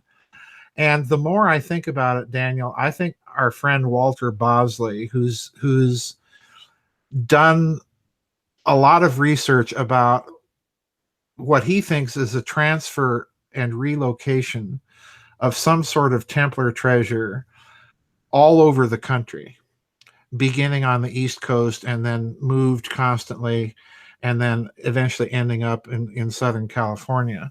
I think he's on to something. I really do. Yeah. And I think this is the reason why people that have gone to Oak Island looking for stuff haven't found anything, because it was removed very early on. And, Roosevelt showing up in the middle of it is to me another clue. It's like the Roosevelt confirmation that Thomas Jefferson and Lewis and Clark expedition was not simply about finding a Northwest Passage. I think there was something else going on there. Yeah. Excellent question. I think Oak Island is an incredible mystery, and I think when you get into it, you're going to find secret societies. You're going to find there's actually a whole thing in there that one of the reasons they discovered it in the first place is it was a huge UFO zone. And there were these two boys going out because they were seeing lights over it all the time. Yeah. So, it's an endless mystery. Olivia next. Terry Moran says, please ask Joseph about Tesla. And did Tesla have access to the Vatican Library? No, I don't think that he had access to the Vatican Library. For one thing, Tesla was Eastern Orthodox. His father was an Orthodox priest, and at that time in history, particularly, there was not much love lost between the two churches. So it would have been very difficult for Tesla to get any sort of, but he wouldn't have needed it. Yeah. Tesla, to me, Tesla is another bit of a mystery, because on the one hand, he's so rigidly scientific. And on the other hand, he's very mystical, because most of his inventions, alternating current and the dynamo and all of that, he had visions of these things, literally would picture them. So, there's another guy I think that's in contact somehow with. Oh yeah, with his higher. Yeah. He was a strange duck. There's just no two ways about it. I hope that's answering sufficiently for your. Yes. Well, I'm going to roll off of that into this question, which is the Vatican hiding ancient texts, and was the burning of the Library of Alexandria a false flag theft of ancient texts? Wait. What did you say? Ancient tech or texts? Texts. Okay. I always go tech. In answer to the question in the chat room, no, I do not belong to any secret society, and I'm not a Freemason. I have been invited to join some of those societies, but I've always declined. Library of Alexandria. I like the premise of the question, the way the question is phrased, because I have had suspicions for a long time that the Library of Alexandria burning may have been some sort of false flag op to remove a great deal of the knowledge that was there, and particularly the cartography that I think may have been there and bring it to the Imperial Archives in Constantinople, where I think a lot of it eventually ended up. I do think that there's something very fishy about the burning of the Library of Alexandria. For one thing, given the fact that this was Alexander the Great's attempt to create a copyright library, literally kind of an ancient Library of Congress, it stands to reason that they would have made copies of virtually everything in that library. Right. And, I've always suspected that a lot of that stuff eventually ends up, partially Damascus during the Caliphate, and then also in Constantinople, probably some of it ending up in the Persian Empire, because the Persians, of course, invaded Egypt a number of times successfully. So I think the Library of Alexandria probably was dispersed, but that a great deal of it probably survived. Wow. Amazing. What do you got? Lee Veltman, curious if Joseph and Daniel will discuss Tavistock and the Royal Society and the MK Ultra experiments. Wow. We could do a whole show on that, frankly. Yeah, we could. I'll let you start on that one. I think it's interesting. What's attributed to Tavistock and then what they actually do, I think, is interesting, because people will say, the Beatles were a Tavistock creation. They created David Bowie and all this stuff, and it's just completely wrong. But when you go into the roots of what they're up to, they certainly have a drive to control the themes in society, and I think they're a fascinating study in themselves. I'm going to crawl out onto the end of the twig, and I'm going to say that part of a major component of the mind control, mind manipulation techniques that MK Ultra, the CIA, Tavistock, a lot of these things did, was they penetrated the arts, and they deliberately created, please hear me now, they deliberately created a form of modern art that they have pushed on people to get them accustomed to two things. Number one, ugliness. Yeah. Oh, yes. 100%. Ugliness. And as a result of that ugliness, a deadening of the innate human faculty to be able to think on several levels simultaneously.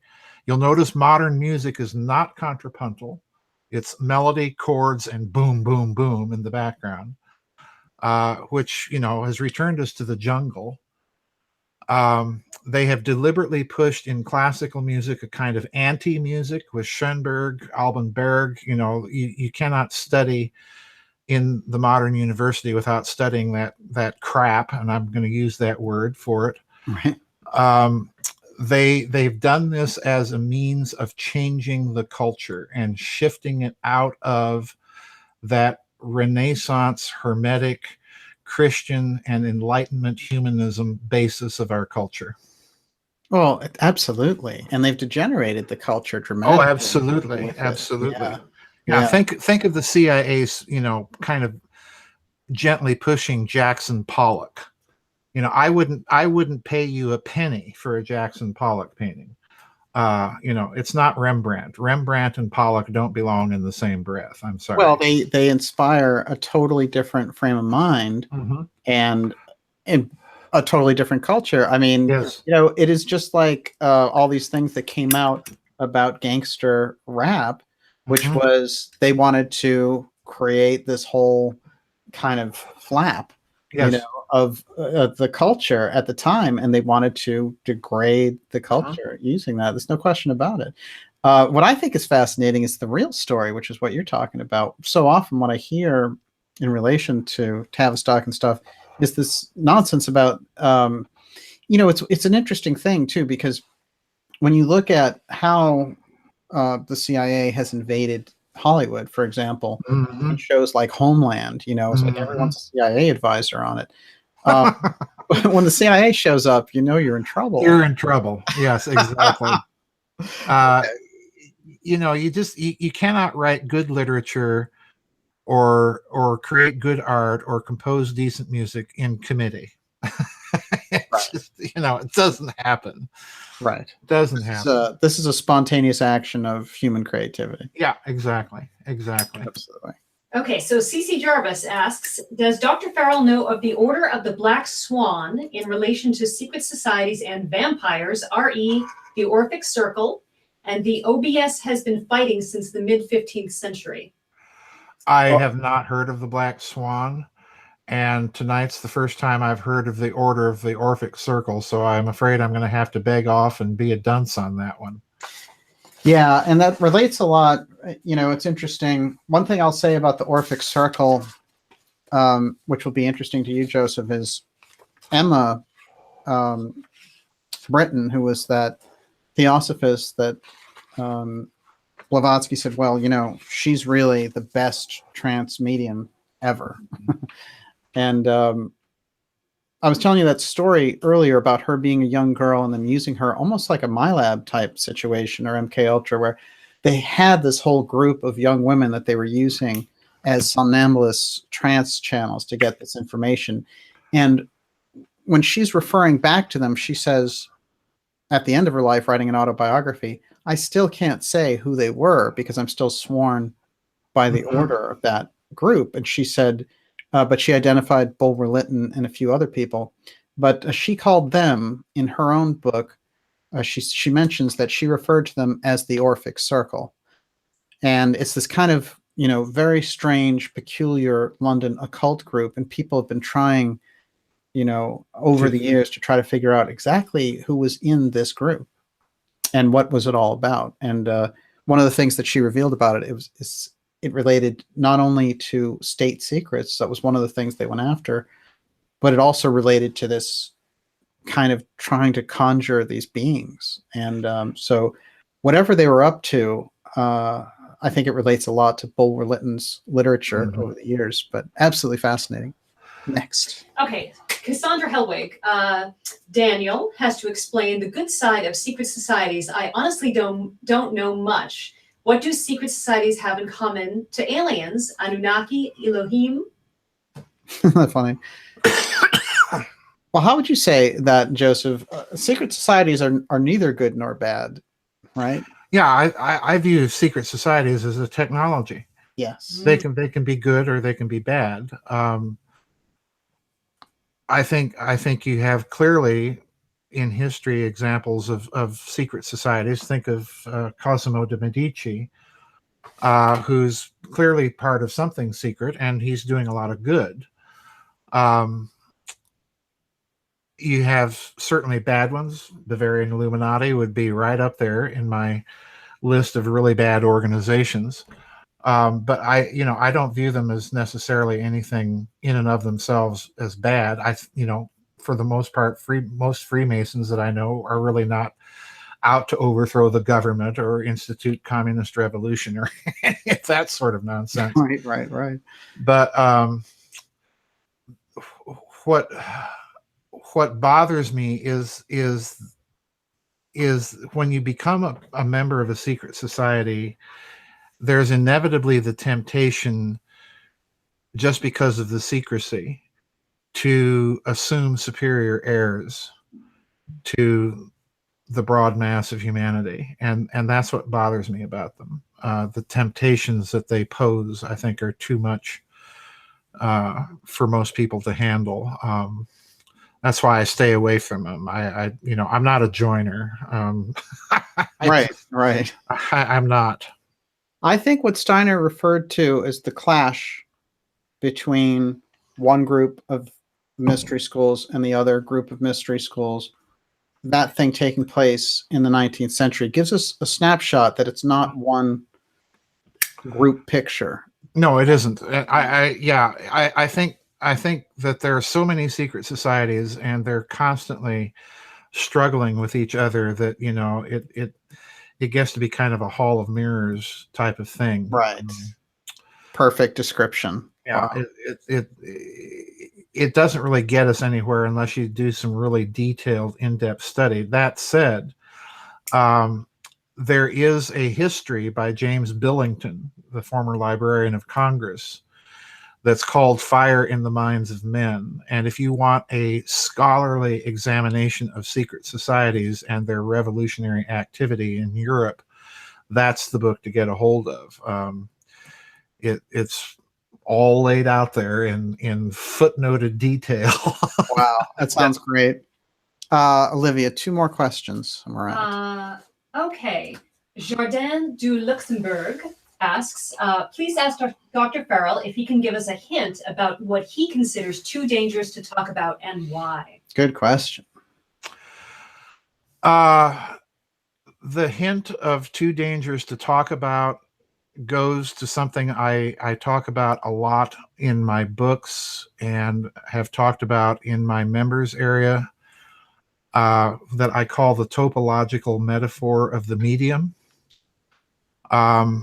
Because I do think that there is a way, following the suggestions of Newton, Descartes, and Leibniz, of formally specifying mathematically the ways of analogical thinking.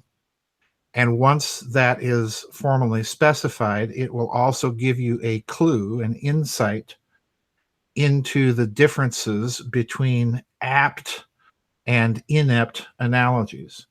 In other words, we have as human beings an innate understanding of when an analogy is appropriate and an innate understanding of when an analogy is forced or stretched.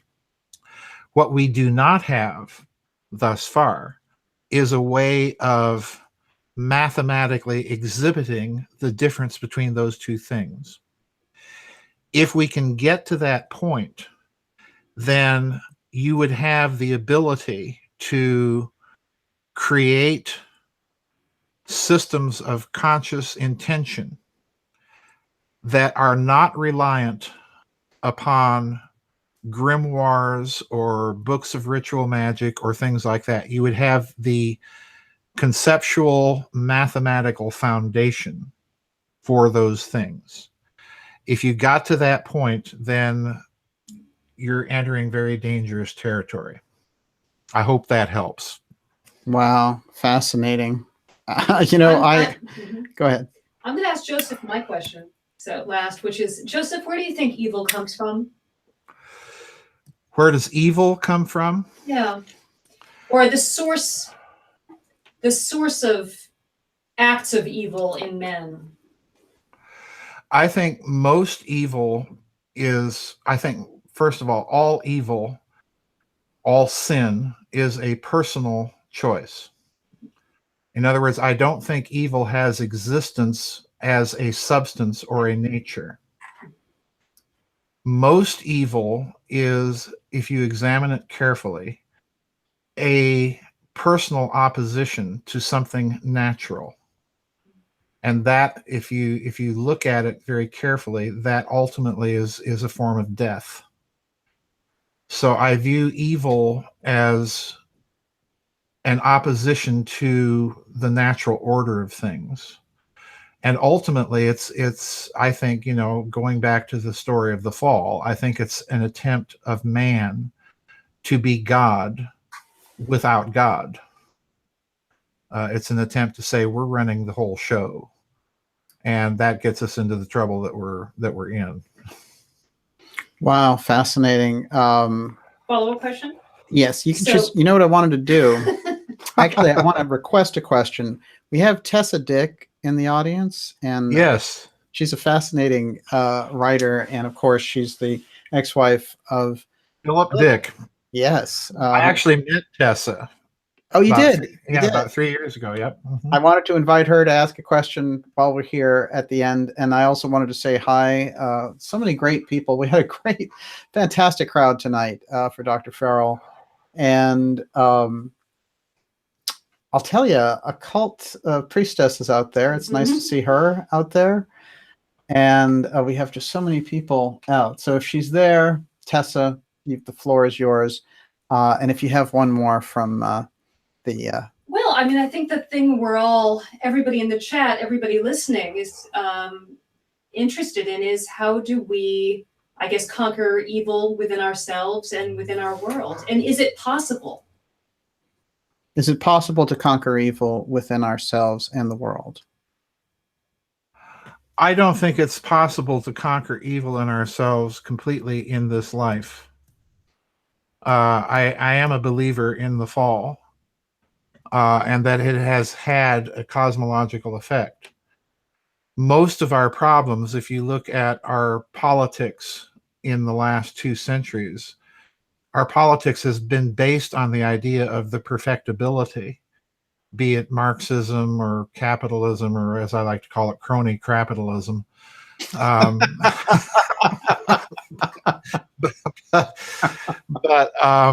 most of what we've been trying to do is perfect things. And, you know, the poor you shall always have with you. Evil people you shall always have with you. The solutions that are being proposed are draconian in their nature and dystopian in their results. So no, I'm not a believer in perfectibilism. And that incidentally is, again, coming straight out of the Bavarian Illuminati, this idea of the perfectibility of human society. I think point. Yeah. It's all a very Gnostic agenda that we've been trying to pursue. And I don't think, you know, as long as we're trying to pursue it, we're not going to have any different results. Insanity is, you know, trying to do the same thing over and over again and expect different results. So, well, that's very interesting. It is very interesting. Evil Backwards is live, and we are still live. Tessa Dick's question. Do you have it? Tessa hasn't shown up with a question. Yes, she did. She did. I missed it then. It's okay. It's all right. It's there. I'll tell you what she asked. She wanted to know, Joseph, if you felt that Orpheus was a real person in history, or is he a mythological creation? That's a really cool question. That's a really cool question. I tend to the view that these mythological characters, Orpheus, Gilgamesh,